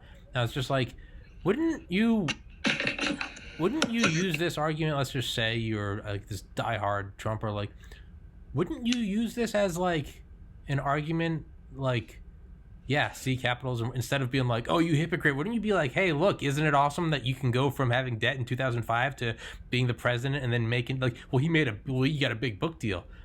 Yeah, shouldn't we be going, and that's why America's awesome, that you can do that. Exactly. Like, shouldn't we be going, you could get paid? Isn't that the American dream? But it's that a man whose own parents 60 years ago couldn't even go. Yeah, we should be applauding that. We should be going like, literally illegal. Yeah. To being the most powerful man in the world. Yeah. If that's not the American, I mean, if that's not fucking beautiful, I don't know what is. Yeah. Yeah, and it's, yeah, and yeah, it's, so what, because I have you here, let's say Biden wins, right? And sidestepping the whole possibility of fake news, it was rigged, Civil War Part 2, Electric Boogaloo. Let's just say that fucking against all odds, no one fucking flips out and we go on and just Biden wins the election. What happens? Because you hit it earlier. It's almost like Bernie was trying to bite off too much, and because of that, like, it's like, dude, you can't do that. It's like, it wasn't Mitt Romney, it was, I think it was a Texas guy. Who was the guy in 2012 that came out and was like, gays can't be in the military or something? He was the other. He looked like Romney. It was. I don't know. I mean, there's Ted Cruz from Texas. No. Fuck, I don't remember. Who ran for? He was like maybe he wasn't Texas, but dude, he was. Governor Christie? He was like your. He looked like he was like your generic like dad and mom jeans worth like a. Paul Ryan? No, I just had his name. It's I don't know. It was. No one really talks about that anymore because it's like. Yeah, but I think it was a governor. Over, like, yeah, it's I think legal. he was a governor. Why are we? Was it Perry? No. Who? I don't know. Fucking. Whatever. I don't even know where I was going with that. God damn it, I lost my track. So let's. Actually, I have no idea where I was going with that. Biden wins. Biden wins. What crystal ball? What? Oh yeah, sorry. So yeah, Bernie, he's going in. We got to tear down everything. That's how you get people going like, dude, you can't. Oh, so the point where I was going at is like, there was this Republican that was going, gays can't be in the military, and I was like, dude, you can't. You're gonna lose. Like, if you're going to lose to Obama, which Romney did, it's like, lose on policy. Don't lose on, like, oh, God damn it. You're giving him an underhand softball. Hey, Obama hit it out of the park. You didn't even got to touch me on politics because I'm just saying gays can't be in the military. Jesus Christ, man. Bend over and let him paddle you, you know? It's the same with, like, Bernie. It's like, dude, you don't even have to address rational arguments like health care and unemployment when you can just say he's a communist, right? Right. Biden's a lot more... You can't do that with Biden. But that's why... Well, they'll still try. But they'll try. So what I'm saying is, because of that, well, for me, I'm looking at it, it's like, yeah, so I like that I can't just, oh, you're a fucking communist. It's like, no, you're not. To me, it's, so what are we looking at? Because he's not Bernie Sanders and he's going to tear it all down. Because he's, you know, it's a lot more like Trump than Bernie is. Like, what are we looking at if Biden wins? Just looking at your crystal ball. I think the two biggest, you got to remember, we're also prisoners at the moment, right? So, the two biggest things are the economy. So let's say, well, I was gonna say, let's say Biden wins, and let's say coronavirus let's say it goes away tomorrow. Well, it won't. So we have to address it. Okay, all right. But it's true, right? We yeah. wouldn't have thought about this 8 months ago, but now it's the reality, right? Touché. It just is what it is. Touché. I think the two biggest things, which I think are strengths, to be totally frank with you, are the economy and then this pandemic. And why is the economy a strength? I'll tell you exactly why. The last time the U.S. was in a massive recession, who was running the country? Keep talking. Joe Biden, right? Not only that. Oh, good point. Not only that, but I don't know if you know that, and that's obviously an argument he's going to make, obviously, on the campaign trail. Yeah. But the other point you got to think about, and people don't know this, well, Obama actually appointed Joe Biden to run and oversee the American Recovery Act. So he actually was the main point. He actually got that going. He's the one who got the grants. He's the one who was talking to Republican governors across the country. He's the one who had I think it was like 0.03% fraud rate with the government money, with those $787 billion. Yeah. So he has the experience. He's done it literally within the last decade, right? Damn. So what better man to bring us out of another crisis? Yeah. And you got not only that, but you got to remember, obviously the president's important, but he's more of a figurehead, right? The people are running it. A lot of these folks who worked in the Obama White House will also work for a Biden White House. Yeah. He's going to reassemble those same teams, bring those same people back. So that to me is a huge strength. Yeah. Huge strength. Number one. Number two, the second thing you could do easily to counteract this pandemic, and hopefully it happens way before then. We hope to God, ramp up testing, right? Make sure that Americans as part of the economy are getting help when they need it, right? Number three, why don't we put back together that board that was allowed to expire literally just a few months ago? Yeah. Right? Now, people will say Trump ended it. He didn't technically end it. The authorization lapsed, and instead of Trump renewing it, he just didn't do anything about it, which you can still blame him for. Yeah, I do, right? Absolutely. But that's something we could do tomorrow. So those are the two biggest things, in my opinion. The economy is going to be the biggest thing, because without a good economy, without people going to work, nothing else is going to matter, right? Nothing matters. So you got to focus on that. And then I think the third thing is, I think healthcare. I think you have to remember, Democrats are very much animated by healthcare. And so, matter of fact, I'm pretty sure it was like 70 or 80% of the reason why people voted for Obama in 2008 was because of healthcare, actually, because of the healthcare plans. So it's a big deal to a lot of people, right? Especially during a pandemic. And so I think you can easily merge the economic reality with healthcare policy and say, look at what's going on where people don't have insurance, or people have to pay for these tests, which is obviously absurd that people would have to pay for any coronavirus test, but it's the reality. And they're saying they won't, but let's see. I don't believe it till I see it. So, I think those are the biggest things. I think the economy, I think healthcare, and I think obviously the pandemic, and this is going to be fresh on people's minds. Yeah. So not only the pandemic, but what can you do in the future to make sure this doesn't happen again? Yeah. How are we better prepared? Where can we invest? Do we need more doctors? So does that mean we need more H-1B visas to bring people from overseas to study and stay in America and make sure? And that's part of immigration as well. So this all ties. It's very much tied in together, right?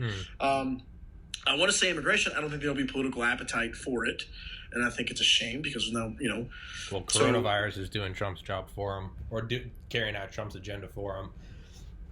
Say that again. I'm sorry. I said coronavirus is is carrying out Trump's agenda for him in terms of closing the borders. That was, yeah. I mean, it did it for him. Beautiful. Yeah, no, that's true. That's true. Yeah, So, yeah. I mean, I think to me those are the immediate goals. Well, and I think, and I don't know if there will be. And this is a shame of the American government. It can't handle multiple things at once. But climate change should be right there at the very top. I mean, you know what I mean? It's. And so there's so many things to get to work on, right? How about restoring alliances around the world that Trump has absolutely decimated by shitting on Germany and the EU and France and the UK, our allies? Yeah. How about getting us back on a path where Iran is not on a path to a nuclear weapon? Because we were on that path, and now we're no longer there. They are now infusing, enriching uranium again. Okay, that wasn't happening just 3 years ago. So, and those are the things he's going to have most control over, foreign policy, right? Yeah. So that's huge, right? How about making sure that we don't pull away from our responsibilities around the world? How about we make sure that we actually get back into having good free trade again, which is a pillar of economic growth. You've got the Democrat now defending free trades. I mean, this is crazy, right? But it's the truth, man. Yeah. And so there's so many things that he needs to focus on, obviously domestically and abroad. Like I said, repairing those alliances, getting a deal back on the table with Iran, which, by the way, our European neighbors were not happy about when we pulled out because we did not have any consensus whatsoever when we did that. Hopefully trying to, doing away with these tariffs, with China, and because, again, maybe there needs to be some here and there, and I'm nowhere near a trade expert. So there's a lot smarter people that can talk, on this. But it's just some common sense off the very top that we can change that will make things better. Because you have to remember, man, and this is the thing about Trump that I think he doesn't understand, and I don't want to say his supporters don't, but maybe they just, I don't know. We live in an interconnected world.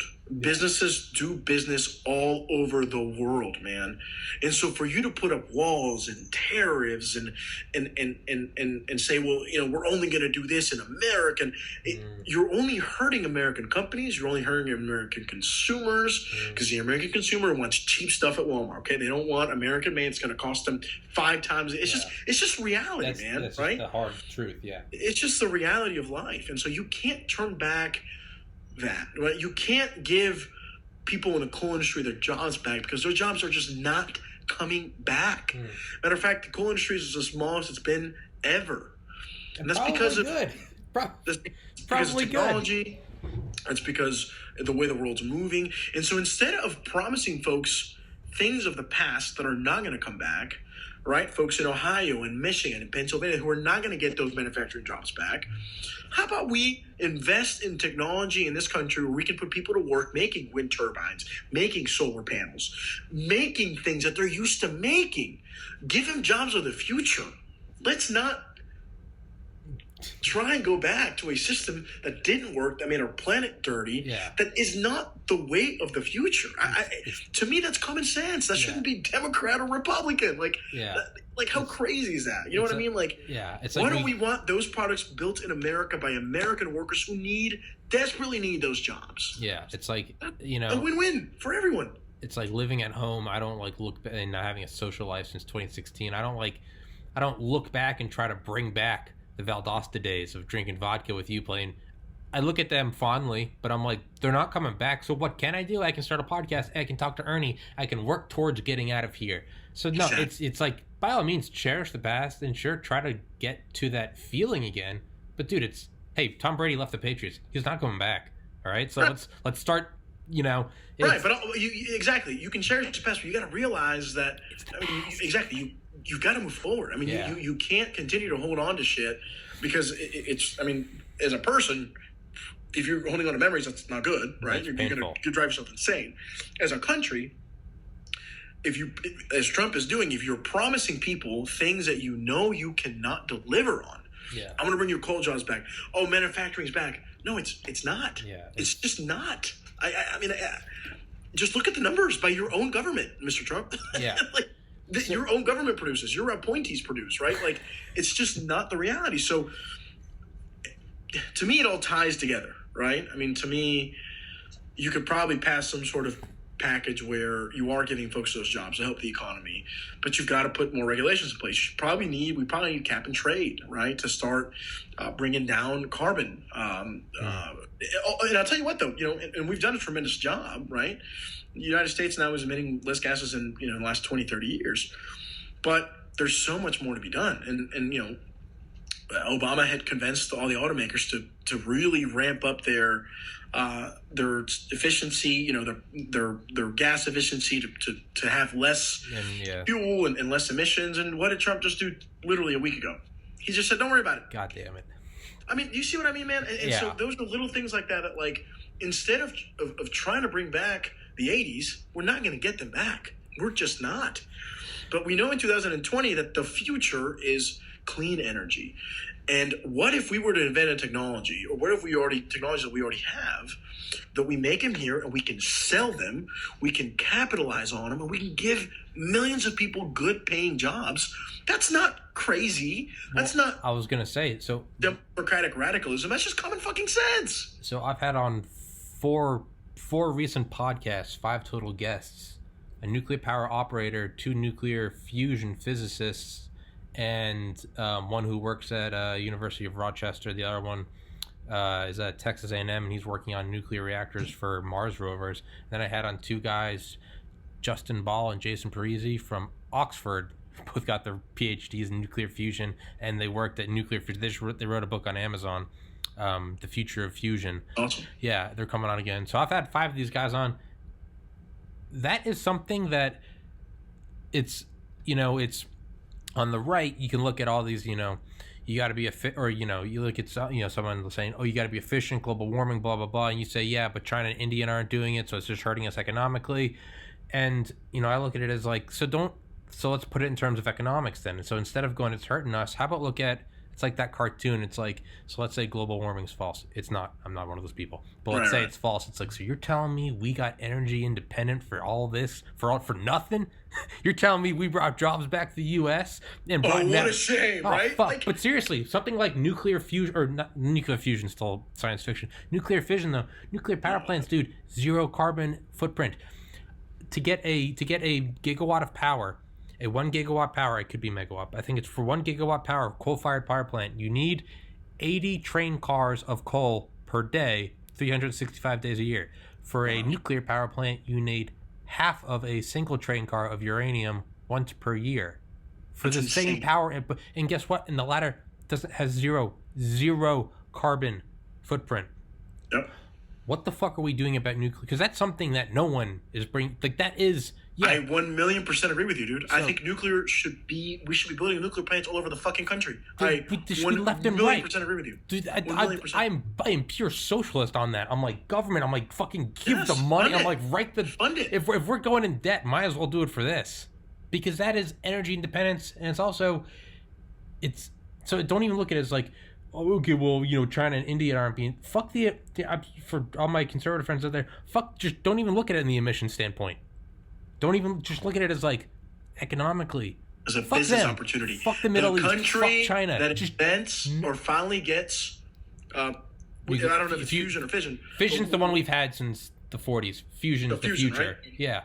Yeah. Fusion is. A country that gets that can then take that technology, patent it, sell it all over the fucking globe. Well, right now it's the ITER, ITER, and it's a global.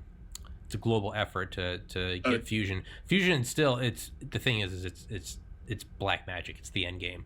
But fission, fission's here, and fission exists now. I mean, Eisenhower used to say, "Power too cheap to meter." Dude, the fact that is not being pushed by any candidate, to me, is like, because they've, what are some big energy companies? Shell, ExxonMobil, Chevron. Yeah. You've noticed there's no nuclear. No one, you can't off the top of your head. Fast food, McDonald's. Cars, Ford. What? To me, that is, so it's not even this like, don't look at it as the whole like we got to clean up the environment, because that's how you get a lot of conservatives to just stop listening. Yeah, absolutely. Okay, so I gotta word it in this way. Why isn't there an ExxonMobil? Well, how come there isn't someone just getting billions in revenue a year? Get that sweet profit, dude. Get your shareholders. Go trade on the fucking on Dow and Nasdaq. It doesn't have to be. It's like the whole like pot legalization. Like pot legalization, a lot of people like they pair it with like a communist revolution of like, it's like, no, dude, you can still have your Budweisers and Coors. You can still make bank. You can still have white collar jobs. You can still have these executive fucks making tens of millions. Like, we can still play the game. So it's like with nuclear, like, we can still play the game. Like, go take those Jordan Belfort characters and sick them. Be like, go get it. Why the fuck isn't that happening? Because matter of fact, in Colorado, crime is down after weed was legalized. I know. And people are actually getting money back. Oh, don't even. That just upsets me, dude. The first president. So I talked to the nuclear fission power plant operators, and they said, well, it's because after 25 years, the amount of money versus money going in, so the profit of not just percentage but just net of a nuclear power plant, they're like, it blows anything out of the water. The problem is it takes so much to get it going, and it takes about 25 years for it to break even. And it needs the government. Exactly. So that's what I said is like, sure, you could tax the fuck out of coal and gas, but that never works. We always find loopholes. You could. It works. But I'm saying don't tax it to deter them. Rather, give them a reason to go nuclear. Say here is a government stipend. But cap and trade works. But look, the reality is this: Chevron isn't going to go nuclear. They're not. Unless you make an incentive. Unless you make an incentive. Say, hey, pay us back when it starts becoming profitable. Don't pay us back until it's profitable. That's a good point. But then you ask the question: does a Chevron, does a Shell, does a BP, do they need more government assistance? Do they really? Well, you have to weigh. But now you have to weigh evils. So right. Now, so why not just have the government do it? Can we get them on nuclear? If that means, they're getting government assistance, but are we now avoiding the cliff of climate change? Why not just have the government do it? Well, because you're never going to get the conservatives and Republicans on board. If you're saying you don't need them, you just need a majority. Yeah. All you need is a Democratic majority. Sure, but if you get the business tycoons on your side, then you have an unstoppable force. Well, but the business tycoons are smart, you'd think, and they would realize that this is something to invest in. Look, yeah. In the Recovery Act, $90 billion of those 787 actually went to the Department of Energy. Really? For clean energy, to research, to fund clean energy. It was the single biggest investment in American history when it comes to green energy. Now, it's been 12 years. I don't know. I'm not a scientist. Yeah. I don't know how long that takes. It may take decades. But the reality is we have put those investments in place. We have funded the Department of Energy at levels that were never seen before. I only hope that in 2020, maybe those funds have run out by now, but if they haven't, and they've been authorized for decades, I don't know the actual details. Obviously, I've never read the actual text. But I only hope that those programs have not been defunded. And I can only hope that the current government, has at least honored those commitments. Now, that's if they still have commitments to honor, right? I'm not really sure. But so we made some progress for sure. $90 billion is not an insignificant amount of money. And hopefully that will lead to something down the line somewhere. I don't know, but so a lot of people don't know that. A lot of people have no idea. I didn't know that. But it was the single biggest investment in clean energy in American history. Thank you, Barack Obama, and my boy Joe Biden, who's not running for president. Ernie 2020. But see, that's so now just being the devil's advocate. But now you see what has come of that, and it's like nuclear fission. Like, we figured this shit. We've had nuclear power subs in the 1950s under the Eisenhower administration. Like, we have that figured out. So when you say why not have the government do it, someone like me points to because it's $90 billion and where are all the fission plants, right? Oh, but it wasn't just for nuclear. I know, but that's what I'm saying. The $90 billion was for renewable. Well, that's exactly the point I'm getting at, though. It's like we don't need to look at all this new shit when we have fission. Fission is the free throws. Fission is the 73% of people that haven't voted. We have this thing that we're not touching. But right now, we got to try it all. Yeah. Oh yeah. No, I'm with you. The disease is so bad that if we don't try every cure until we hit something, we're fucked. So that's, you know what I mean? Yeah. So right now we got to try it all. Now, I don't know how much of that went to nuclear. That's a great question. I wish I knew. Maybe none of it did. Yeah. I don't know. I don't think probably not much of it did because the whole point of it was for new technologies and new research. Yeah, it wasn't refinement of existing. That being said, we also can't get impatient. We're not scientists, and we're trying to solve the biggest threat to humanity really, because here's the reality, right? People say climate change, people say the world's dying. The reality is the world's been here for 4 billion years, okay? The world's the not dying. Continue to be here. Exactly. Exactly. Yeah. And not just we, it's our society. Yeah. Our society, our way of living has been predicated upon the last infinite 2,000 or 3,000 years upon this climate that has really been very constant throughout. Shadow climate. Right? No asteroids, really. Hardly any. Yeah. Right? The more that we've developed, there's less war there is, less deaths there are. Right? Our society is fully dependent, obviously, now on technology and electricity.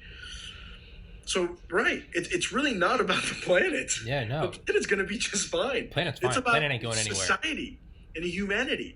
And whether or not a human being, and not just human beings, but the millions of billions of species on this planet will be able to sustain a 3-degree to 5-degree increase. I mean, all you got to do is do it in your apartment, right? Turn the temperature down 5 degrees, see what happens. You're going to be fucking freezing. I'm a bitch. Yeah, I'm a bitch. Yeah, exactly. Imagine the planet. Yeah. So the biosphere that we live in. Yeah. So I mean, so that's what I'm. It's asinine to think that's not going to affect us. So it's asinine. So it's that's what So when I was saying have private industry going for nuclear, that's not the reason why I wasn't for government. It's not some small. It's not some Republican standpoint so much as I'm looking at it as someone that does believe that climate change is the cliff we're going over. So if it is this impending thing, we saw what coronavirus did, climate change will be that times a million. Yeah. So I look at it as we need to make it happen. And do all those big oil companies need government assistance? No. But the point is just like we argued earlier about how we're now arguing about personalities and not policy, we can sit here and go, those billionaires don't need any more government handouts, but we have to look at the core. What will get us to more nuclear with less emissions faster? The answer is us using more nuclear and less emissions faster. I don't care how we get to that point. If it's pure government, all for it. If it's ExxonMobil, all for it. What I'm looking at is that is the point we have to get to. I don't give a fuck how it gets done. It just needs to get done. Why can't, like right now we're seeing private industry step up and produce ventilators and respirators. If we could provide an initiative to get to nuclear, if we have 1 million Department of Energy run government plants, fuck yeah, I'll eat the slice of humble pie and say I was wrong. If we have 1 million run by Chevron, yeah, hey, guess what? There's still going to be a bunch of fake tan, white collar billionaires. Sure, but the biggest evil is climate change. And right now, fusion is great, but we know fission. We had fission figured out ever since we vaporized 300 Japanese. Like, we know how to do it. We need to get to that. And yeah, I don't know how it's done. I don't know. I think if we can dangle the carrot, don't let perfect be the enemy of progress. Exactly. Right? I don't care how it gets done. It's just. That's a great point. If climate change is this bad, threat, does it really fucking matter if you give the billionaires some money? Because if you don't, the planet doesn't care how the planet doesn't care how fission gets there. No, the planet doesn't care. The planet knows no difference. It doesn't care how carbon emissions goes down. It doesn't care whether or not it was public or whether or not Joe billionaire got a handout. The planet doesn't give a fuck. If the temperature keeps going up and the part per million keeps going up, shit's done. I think we're at 500 parts per million. So now. we're on the same page. We need to get to nuclear. I follow this guy who's don't depress me. Climate water scientist, right? He works for the U.S. National Academy of Science. This was just like 2 days ago. Give me 2 seconds, I'll tell you exactly what it was. Yep, April 2nd. In other news today, the world's carbon dioxide level has passed 415 parts per million, higher than any time in human existence and higher than any time in the last 2 to 5 million years. For anyone to think that that's not going to affect or have any sort of effect on human society, on the planet in terms of the cycles, right? On the oceans. Yeah. Ocean acidity, yeah. Right? Yeah. You are a buffoon, and you, sir, are an idiot. You're an objective moron. It's just like there's no other way to put it. And this is another thing, Tommy, it's great to bring up.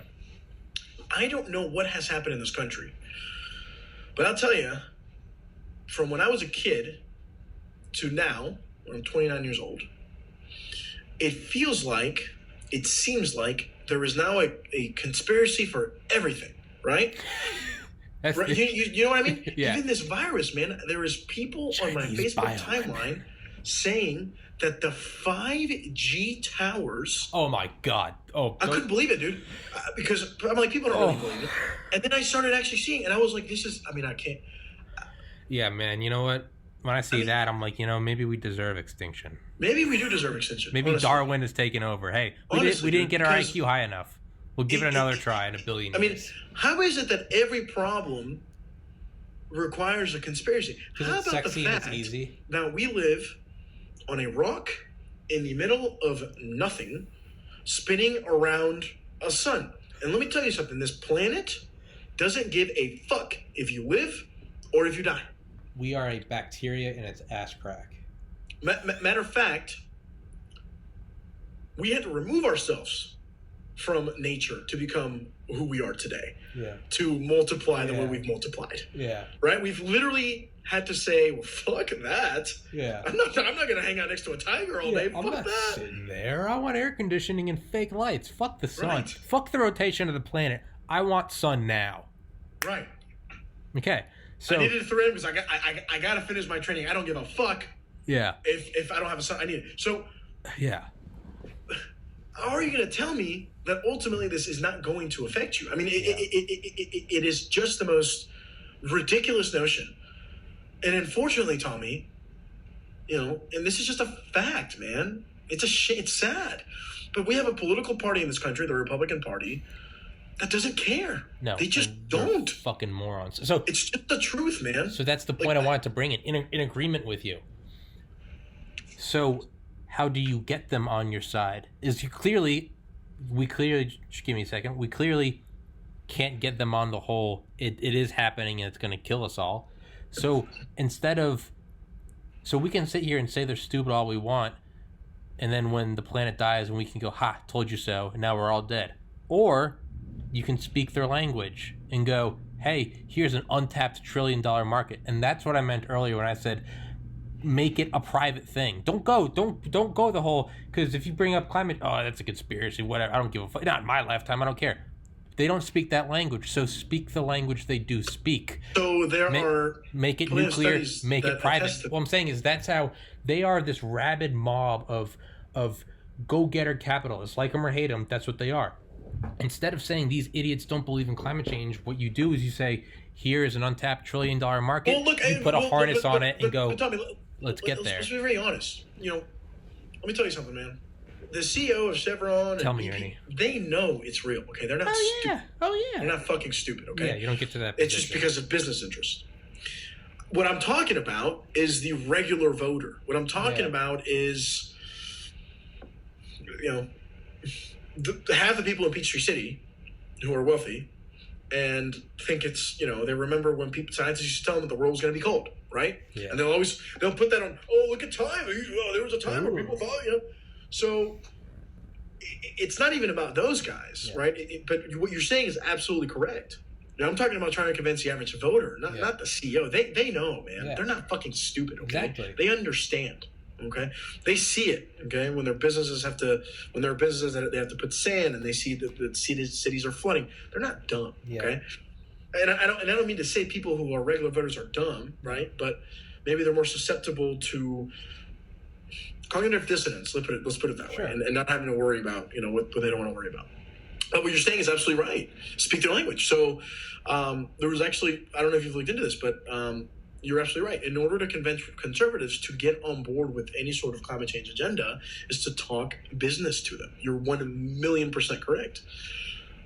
Now, I don't know that that's going to happen. The reality is this, that even if you talk business to them, I think, because of political expedience these days, to win an election, you know what I mean? To have power, you have to almost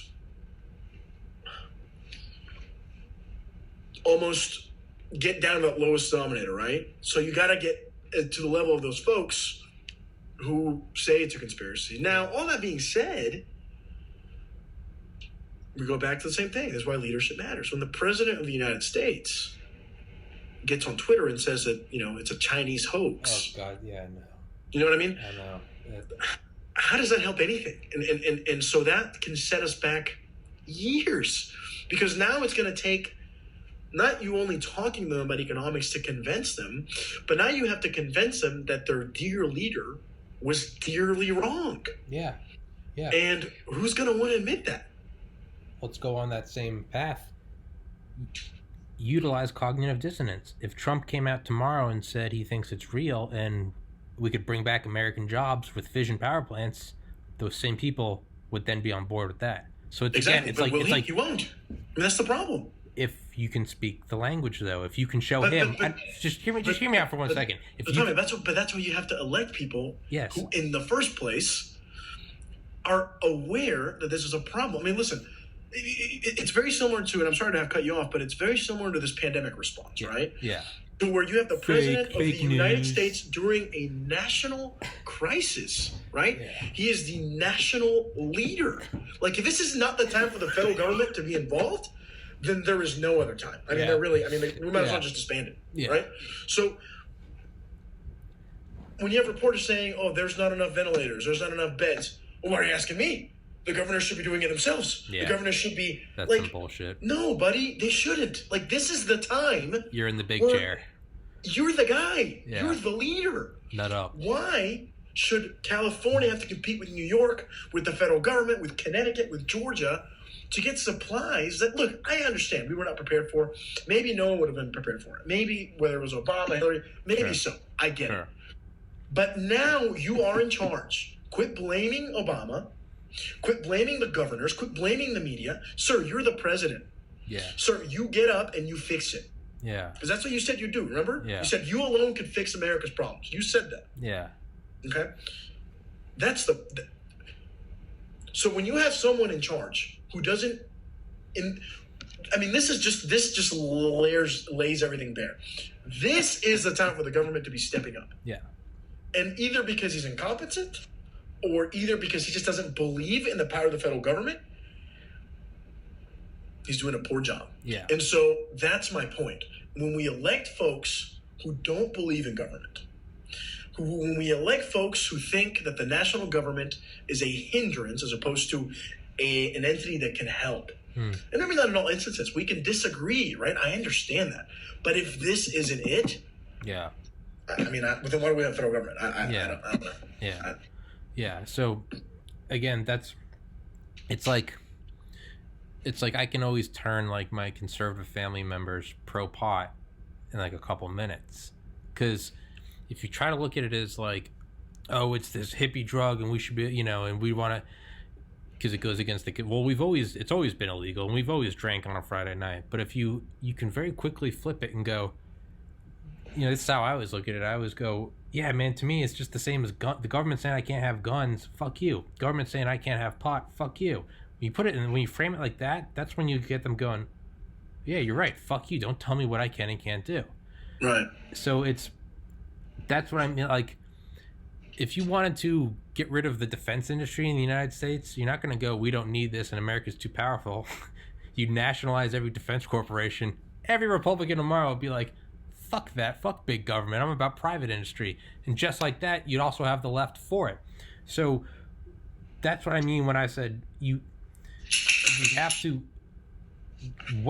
right now the quickest option to energy independence is to avoid the apocalypse of global warming is right now the best bullet we have that we've mastered, we're on 4th generation nuclear reactors now, is to get to nuclear reactors. So if you take that as like, we have to get there, that is the end game. It does not matter who gets it. Like, if we don't, we die. Whether we get there through one then you vote Democrat. That's the only way to do it. Yeah, so that's what I'm saying. So it's but the point I'm getting at is whether it's all run by the government or whether it's these massive handouts to private corporations, I don't give a fuck. I'm just looking at which one do I think would work more. I think those on the left would look at it and go, we need to beat global warming, so we'll take it however we can. And I actually disagree with you. Actually, there was a significant portion of the Democratic Party who's against nuclear energy, actually. I know, and they're fucking morons. So yeah, they are. They're idiots. Those who truly believe that it is coming and that it's going to be terrible, they are the ones that are going to go, yeah, you know what? I don't care if it's public or private. Let's just get it done. The only way you're going to get those entrenched pro-business conservative Republicans like myself, it doesn't matter. Yeah, you have some smart ones. You're going to have the CEOs that aren't stupid.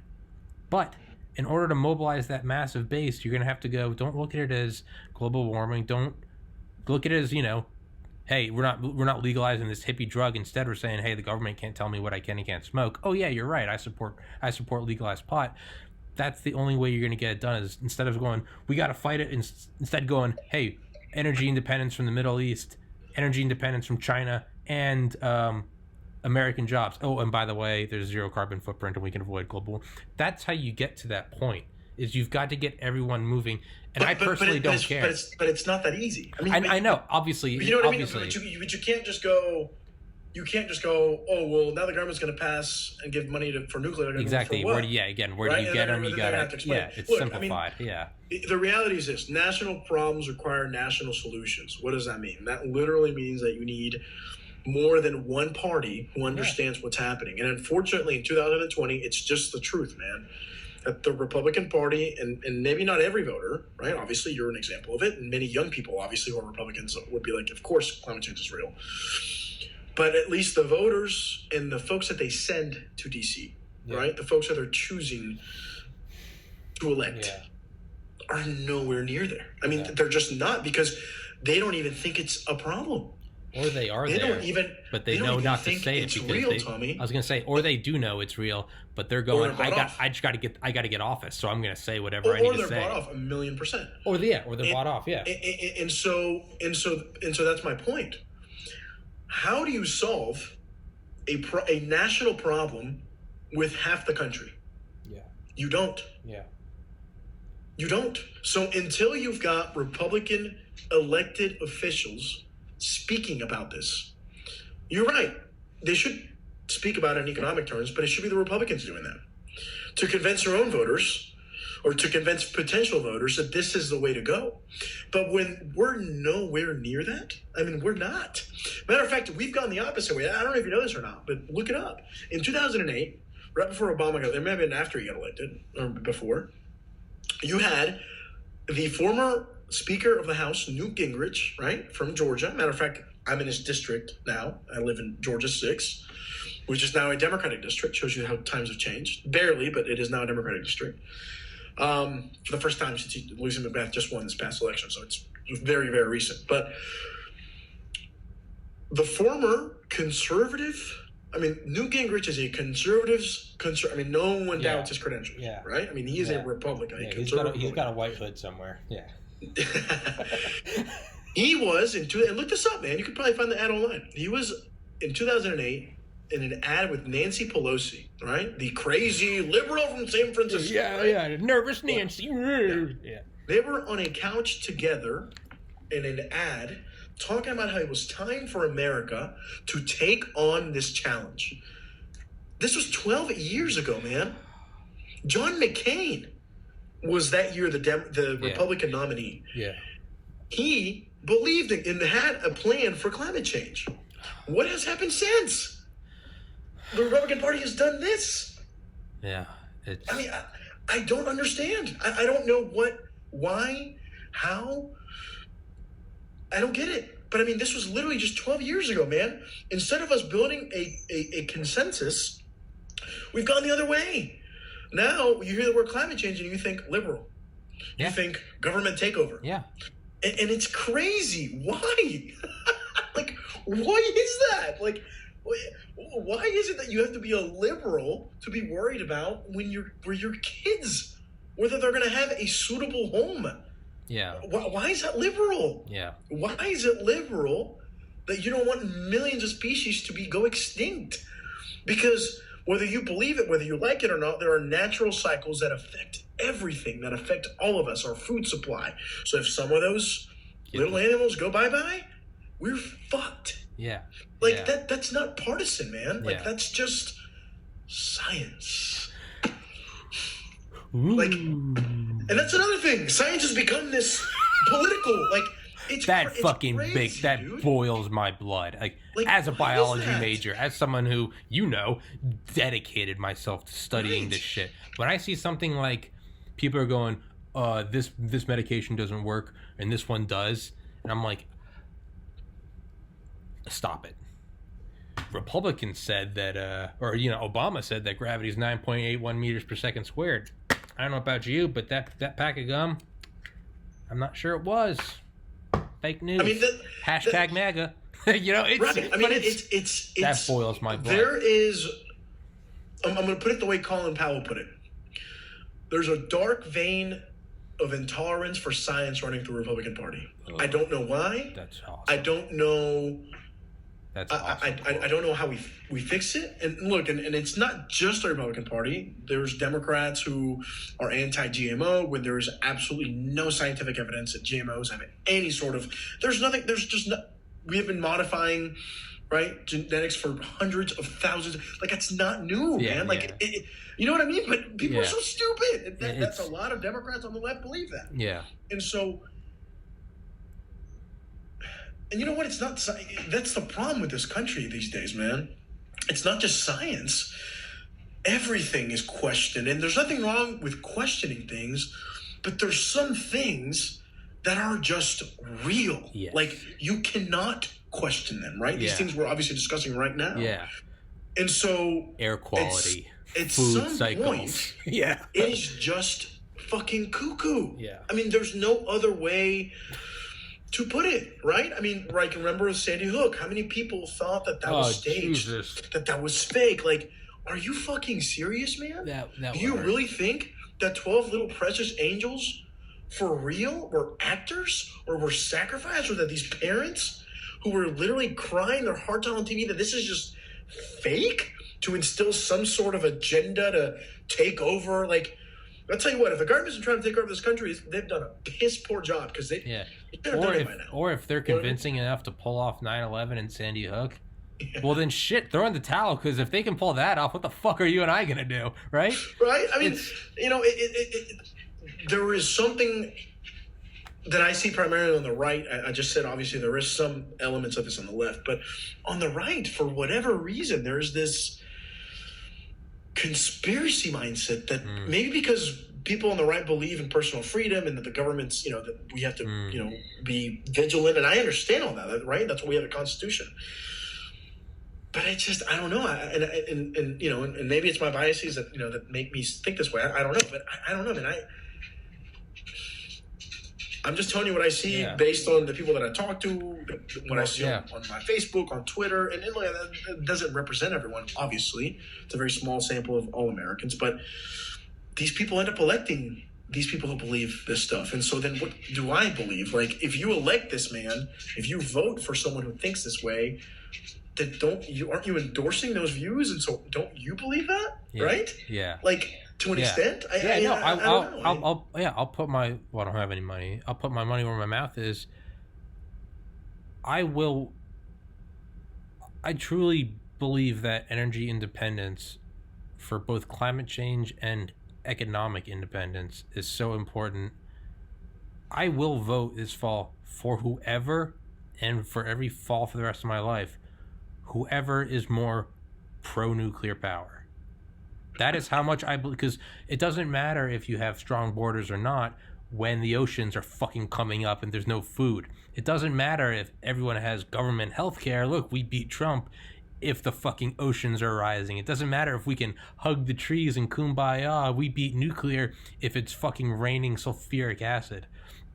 So I will show what I say. I mean, dude, I voted for Obama, and then I voted for Romney, and then I voted for Bernie in the primaries. I didn't vote for Trump because I moved home because my life was falling apart. But I would have. If I voted in 2016, I would have. I have no problem with going back and forth. I don't give a fuck. That is how much I really do believe that nuclear power is I don't know if it's the end, but it's the first step, and it's a major step, and it's something we already have figured out.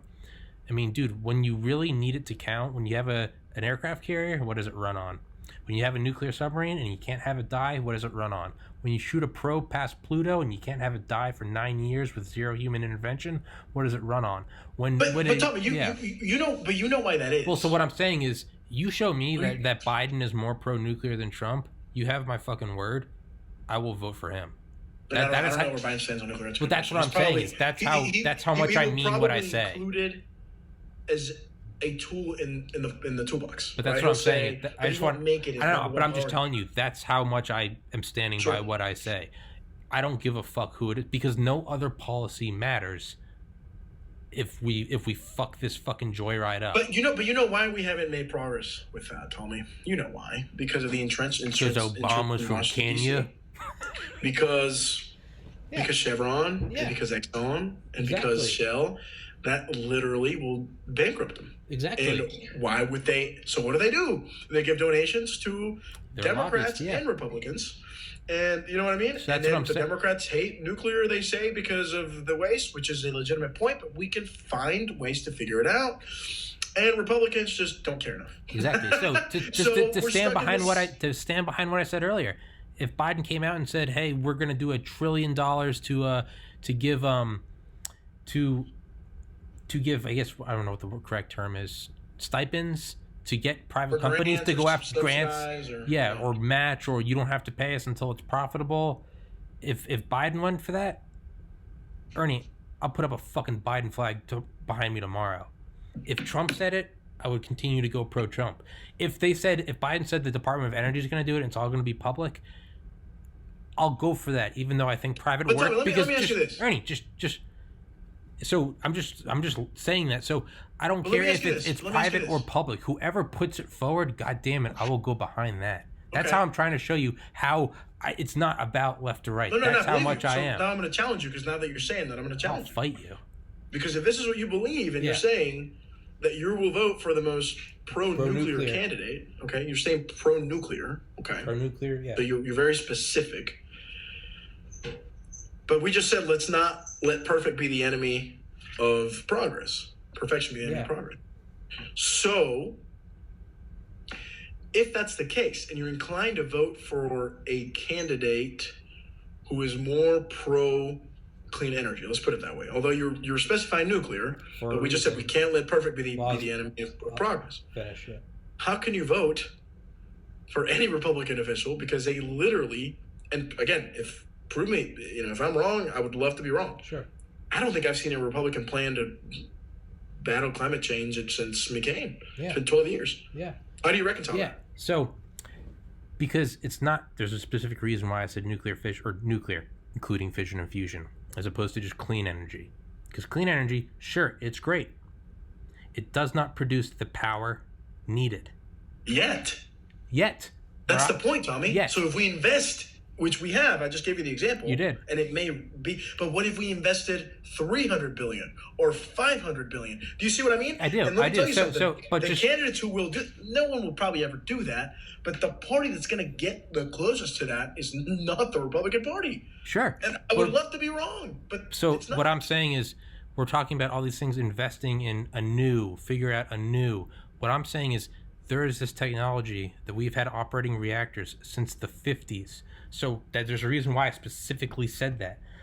I don't give a fuck who does it. That is a tried and a true. When the military needs something that can't break, they use that. When NASA needs something that's not liberal Democrat, that's not Republican conservative, that is every admiral who fucking runs a nuclear sub or an aircraft carrier, Republican or not, whether they voted for Reagan or voted for fucking Carter, they all go for that. So all those things are the ones that don't shut down. Those are the tried and true. But while it's not getting done, what are we doing? So we're just going to sit and say, oh, well, they're not doing nuclear, so we're just going to oh, well, planet's fucked. Yeah, I don't think it is. I don't think anything else can work, and I don't think anything else can work in this time. Because you're not going to get, if you say it has to be all renewable, well, it's not going to work. What I'm saying, all new, clean, renewable. What I'm saying is there is. But you don't know that, Tommy. Tommy, who would have thought 70 years ago that the internet would exist? I mean, that's a pipe dream, right? Now, we weren't looking for an internet. We weren't looking for that solution, right? I get that. It's very different. No, we were right? that. We DARPA. It was quite literally, we need a fiber optic cable to connect nuclear All right, bunkers well, after there you go. nuclear See, warfare. I'm totally wrong. I'll So shoot maybe on we did your look for face. it. So that's my point. Yeah. Human ingenuity. Who would have thought just 15 years ago that we would have this, that we could literally FaceTime each other? That was literally a movie. Yeah. So in the spirit of science and in the spirit of American ingenuity, right? Like you said, we created the internet, right? Why don't we set a project to do that for climate change along with the existing technology? Why can't we do that? No, you're absolutely right. And which party is going to take you there? It's not going to be the Republican Party, man. Now that may change in 10 years, in 50, because things change, right? I just gave you plenty of examples, right? Now you got Democrats favoring free trade. That was in the 90s. Democrats were against free trade, right? I mean, that's just right. In the 80s too. So all I'm saying is, I'm just challenging you because and you know what, I love what you're saying. You know, I wish all Republicans said what you're saying. And you know what? I'm acknowledging your just like earlier when we talked about watching Trump talk about red flag laws and bump stock and me going, oh, it's probably, and then just observing my thought process. Since you brought up that challenge, I'm watching my thought process. How much of this is I disagree with Ernie, and how much of this is, well, he's bad liberal. So you know what? I'll put my ego aside. And you're right. I won't let perfect be the enemy. Whoever puts forward the biggest, best, bigliest renewable energy, including nuclear fission power plant. Absolutely. Ernie, you have my fucking word. That's who I'll vote for. I will put my cognitive dissonance aside.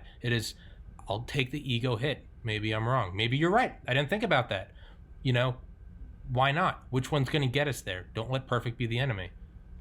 Hey, Ernie, I'll give you a virtual handshake. You challenge me, and I accept that. No, I accept it. That's what we do as Americans, right? That's the beauty of this country, that we have innovated. We have made entire new industries. I mean, the internet now is the word, right? I mean, even in scientific research, we have the best medical hospitals on the planet. I mean, right, for the most part. And so, in that spirit, you know, there's nothing we cannot do, right? We've set out to map out the entire human genome, right? I mean, that's unbelievable. And so, if we're talking about an existential threat to humanity, then you've got to do everything you can, right? You have to. There's no other choice. Yeah. Right? And look, and I wish I was wrong, man, because again, I go back to the same thing. Sure, let's say you vote for Joe Biden, that's great, and I'll applaud you for it, and that's fantastic. But the reality is, unless Joe Biden brings in a majority in both the House and the Senate, he won't be able to do anything. Yeah. So it won't matter. So we go back to the same thing. How do you solve national problems without a national response? You cannot. Sure. How do you solve a national problem when there's two national parties and one of them just doesn't even acknowledge the reality of the situation? True. And you just can't. No, Ernie, I will. My ego's taking a big bruise, but whoever's more, because you're right. It's like right now. It doesn't matter whether it's like when everyone's saying like Obama depleted the what is it, PPE? Supplies. The national stockpile. Yeah. True. Trump has had 4 years. Trump hasn't been in for 3 months. Trump's been in for 4 years. He hasn't. So you're right, but none of that matters when we're all here quarantined at home. What am I going to say? Ha, Ernie, told you so. Told you we'd be quarantined. Okay, good. And I'll tell you what. Guns are a perfect example for Democrats, right? Yeah. I favor a ban on the so-called assault rifles, which I know people tell you, well, you don't know anything about guns. There's a big difference, whatever. Okay. We've done it before. We can do it again. Crime went down. Now, that being said, crime also went down after the ban expired. Okay. So that's also a fact. But you're right. Look, the majority of gun deaths are actually handguns. And so in order for you to really make a dent for real, you'd have to ban handguns. That's just not, it's unconstitutional. And not only that, about what was it, 33% of all deaths from handguns, including my sibling, self-inflicted. It's dude. You're right, man. But hey, dude, I will. But right, the solution is to literally ban handguns, and that's literally unconstitutional. Yeah, you're gonna go door knocking. 500 million guns in the United States. No, bro. Listen. Good luck. Can't do. Constitutionally, you cannot do it. You would literally have to amend the Constitution. Mm-hmm. To amend the Constitution, you have to have 2/3 of the House of the Senate and 3/4 of state houses. Do you think that's going to happen in today's You America? can't even agree on who had more people at their inauguration. Right. That's what I mean, dude. So nothing's going to change. Same shit with the election. People are saying with this pandemic and it comes back, it's going to be postponed. No, buddy, you don't understand. It's in the Constitution, the presidential. You would have to amend the Constitution. And we don't agree on anything. They're not going to amend the Constitution and change the election. The election's going to happen whether you like it or not. Dude, the question is, will people go vote? Will we get mail-in ballots, which is the smart way to go? But now the president's already saying, no. Those people are corrupt. Cheating. That's cheating. That's wrong with So that's the debate we're having. Instead of talking about how we're going to get people to actually vote, we're talking, do we change the election? Oh, it's conspiracy. Yeah. Oh, the government's coming for you. We gotta get rid of. We gotta have Supreme Court term limits. We can't do electoral college. It's like, dude, we're getting onto such the fringes that nothing is happening. It's like, it's like we can't argue about whether or not we should go forward with like D-Day, Operation Overlord, because Dwight Eisenhower can't decide what color shoes he wants. It's like, dude, we're not even arguing. Like, this has no like the Nazis are in France. I mean, I don't give a fuck what color your shoes are. That's the problem, brother, with this pandemic thing. Yeah. I mean, the president denies the reality that is that hospitals are short. My sister's a nurse, man. Like, I know, dude. My mom's a nurse. Yeah, dude. So you know too. Yeah. So when you ignore the reality, and you're right. So instead of actually addressing the problem, which obviously we're doing, but instead of having an aggressive response, right? Yeah, the government fully mobilizing. We're fighting at the edges about whether this is true or it's not, because that's who we've become. And you know what? Maybe we fucking deserve it, dude. Maybe we do, man. Maybe we fucking deserve it. Maybe this is the bottleneck. Maybe coronavirus is as natural as like opposable thumbs. Every planet get a pandemic, and it's the final exam. If you can get through it, we thought it was nuclear. We got through exam 1. Exam 1 was the Cuban Missile Crisis. We got through it. Exam 2 is coronavirus, and there'll be a third in like the 2050s, and it'll be an asteroid. Do we have an international space program? Maybe there's 3 exams. Tommy, it's not even that far-fetched. Think about this for a second. No, it's not. Apophis, 2029, Friday the 13th. Is incredibly, we're talking about the virus, right? Yeah, I'll talk about asteroids. Incredibly contagious. Yeah. We know this. Yeah. Millions of people are getting it. Thank God to our lucky stars that it's not deadlier. What happens? Ebola or smallpox, right? What happens the next time that we get something that's just as contagious that kills 20% of the people it infects? Can you imagine?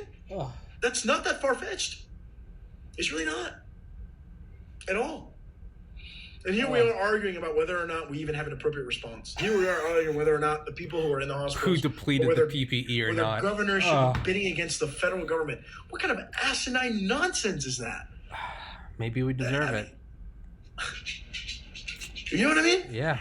Ernie. That's what I mean, dude. Maybe we do fucking deserve all this shit. Maybe we deserve all this stuff. Maybe we do.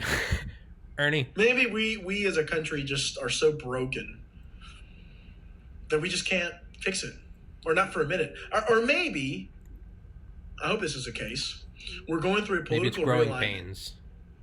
Right? And it makes everything seem... That's what I hope. It seems chaotic. You know what I mean? Because a lot of those Bernie folks and the Trump folks have a lot in common, right? They do. That's what they don't realize is how really pretty close they are. They don't think the system works for them. They think it's left them behind. Dramatic they think change. No one cares about them, right? And they just have a different approach to how to fix it. But it's a very similar They're both trying to get to the top of the mountain. They have different paths. The reality is this. It's very true. And I've seen this, and it's true to an extent. I have people who say on Facebook will post, well, if you don't care that Donald Trump is president, then that just shows your privilege. And maybe that is true. No, but maybe that is true. Okay. You know what? The system works for me. Yeah. Yeah. The system's made me a lot of money. The system lets me drive a BMW to work every day. Yeah. So, yeah, for me it works. Now, it's worked because I've also worked my ass off. Worked your dick off, yeah. I went to college. I put myself in front of the right people at the right times. But it works pretty well for me. And you're right. It may not work well for others. So, and it obviously works very well for millions and millions of people. Obviously. That's why they're not demanding That's why there's not. Exactly. Change, right? Exactly. Because even Trump, as a disruptor, he's not really he's just an idiot. He's an idiot. For the most part, society is the same. For the most part, it's the same. He's not really doing all that much legislatively. Yeah. Oh yeah, it's a lot of He passed a tax cut. What's his less regulations? What else has he done that's big? He's like a siren. It's like it's loud and it's flashing and it's doing a lot, but like as long as it's just a siren, like the siren scares a lot. The one thing that's scary about Trump is the corruption, the fact that the loyalty. You've got to be loyal or you're out. That is scary in government, but that's a little different. But again, maybe they are right. Maybe the system works well for a few, well, maybe not for a few. I think it works well for a lot of people. But again, man, I just go back to what I was saying earlier, right? You got to take some personal responsibility. Yeah. And, right, the system may not be perfect. Obviously, I don't think it's perfect, but it works pretty darn well. I mean, at least it's worked in my life. It's worked in my parents' life. That's why I have such a strong adherence to capitalism, because it's worked in my life. I mean, I literally have sold financial products, and it's made me a lot of money. You're living, yeah. To the point where I can drive a fucking SUV, BMW, and be okay, be pretty damn good, okay? Playa. You know what I mean? Playa. So I don't know, man. Let's go out on a positive note. What's the silver lining in all this? Because there's enough death and destruction on every platform. Anyone can do that. It takes a bigger person to. What good will come out of this? Not even politically. What good will? At the very least, we'll all enjoy going back to the gym. Fucking go. Well, hey, I've been going to the gym, man. I've got a whole gym session here, man. I'll show you here. I got a Bowflex right there. Yeah. My parents luckily they had a bench, and their neighbors threw away a bench, so I could use it. I've got a bar. I went and bought some weights so I could work out. Yeah. But the silver lining ultimately, I think, is that as bad as things can seem, and I'll use the last 3 years as an example, right? Because as bad as a lot of people thought, oh my God, Trump is president, can you believe it? As I just said, plenty of people, me, plenty of my friends are doing just fine. We're getting promotions, we're getting good jobs, we're getting raises. Lights are on. Right. Clean water. So, as I said on my Facebook status, ultimately, you determine your destiny. Yeah. And so, remember that. Use that, and wake up every day and remember that every day is a new opportunity, as cliche as it sounds, but it's true, right? It absolutely is. To make yourself better, to find better opportunities if you're not happy where you are. And shit, if you're not, reach out to someone, right? If you think you're stuck or if you feel a certain way, don't be afraid to ask for help. Yeah. Ask the help, because your situation is clearly not getting any better. Yeah. Right? Your situation has not improved from you bitching or from you complaining or from you doing the same thing you've done for the last 10 years. Yeah. Right?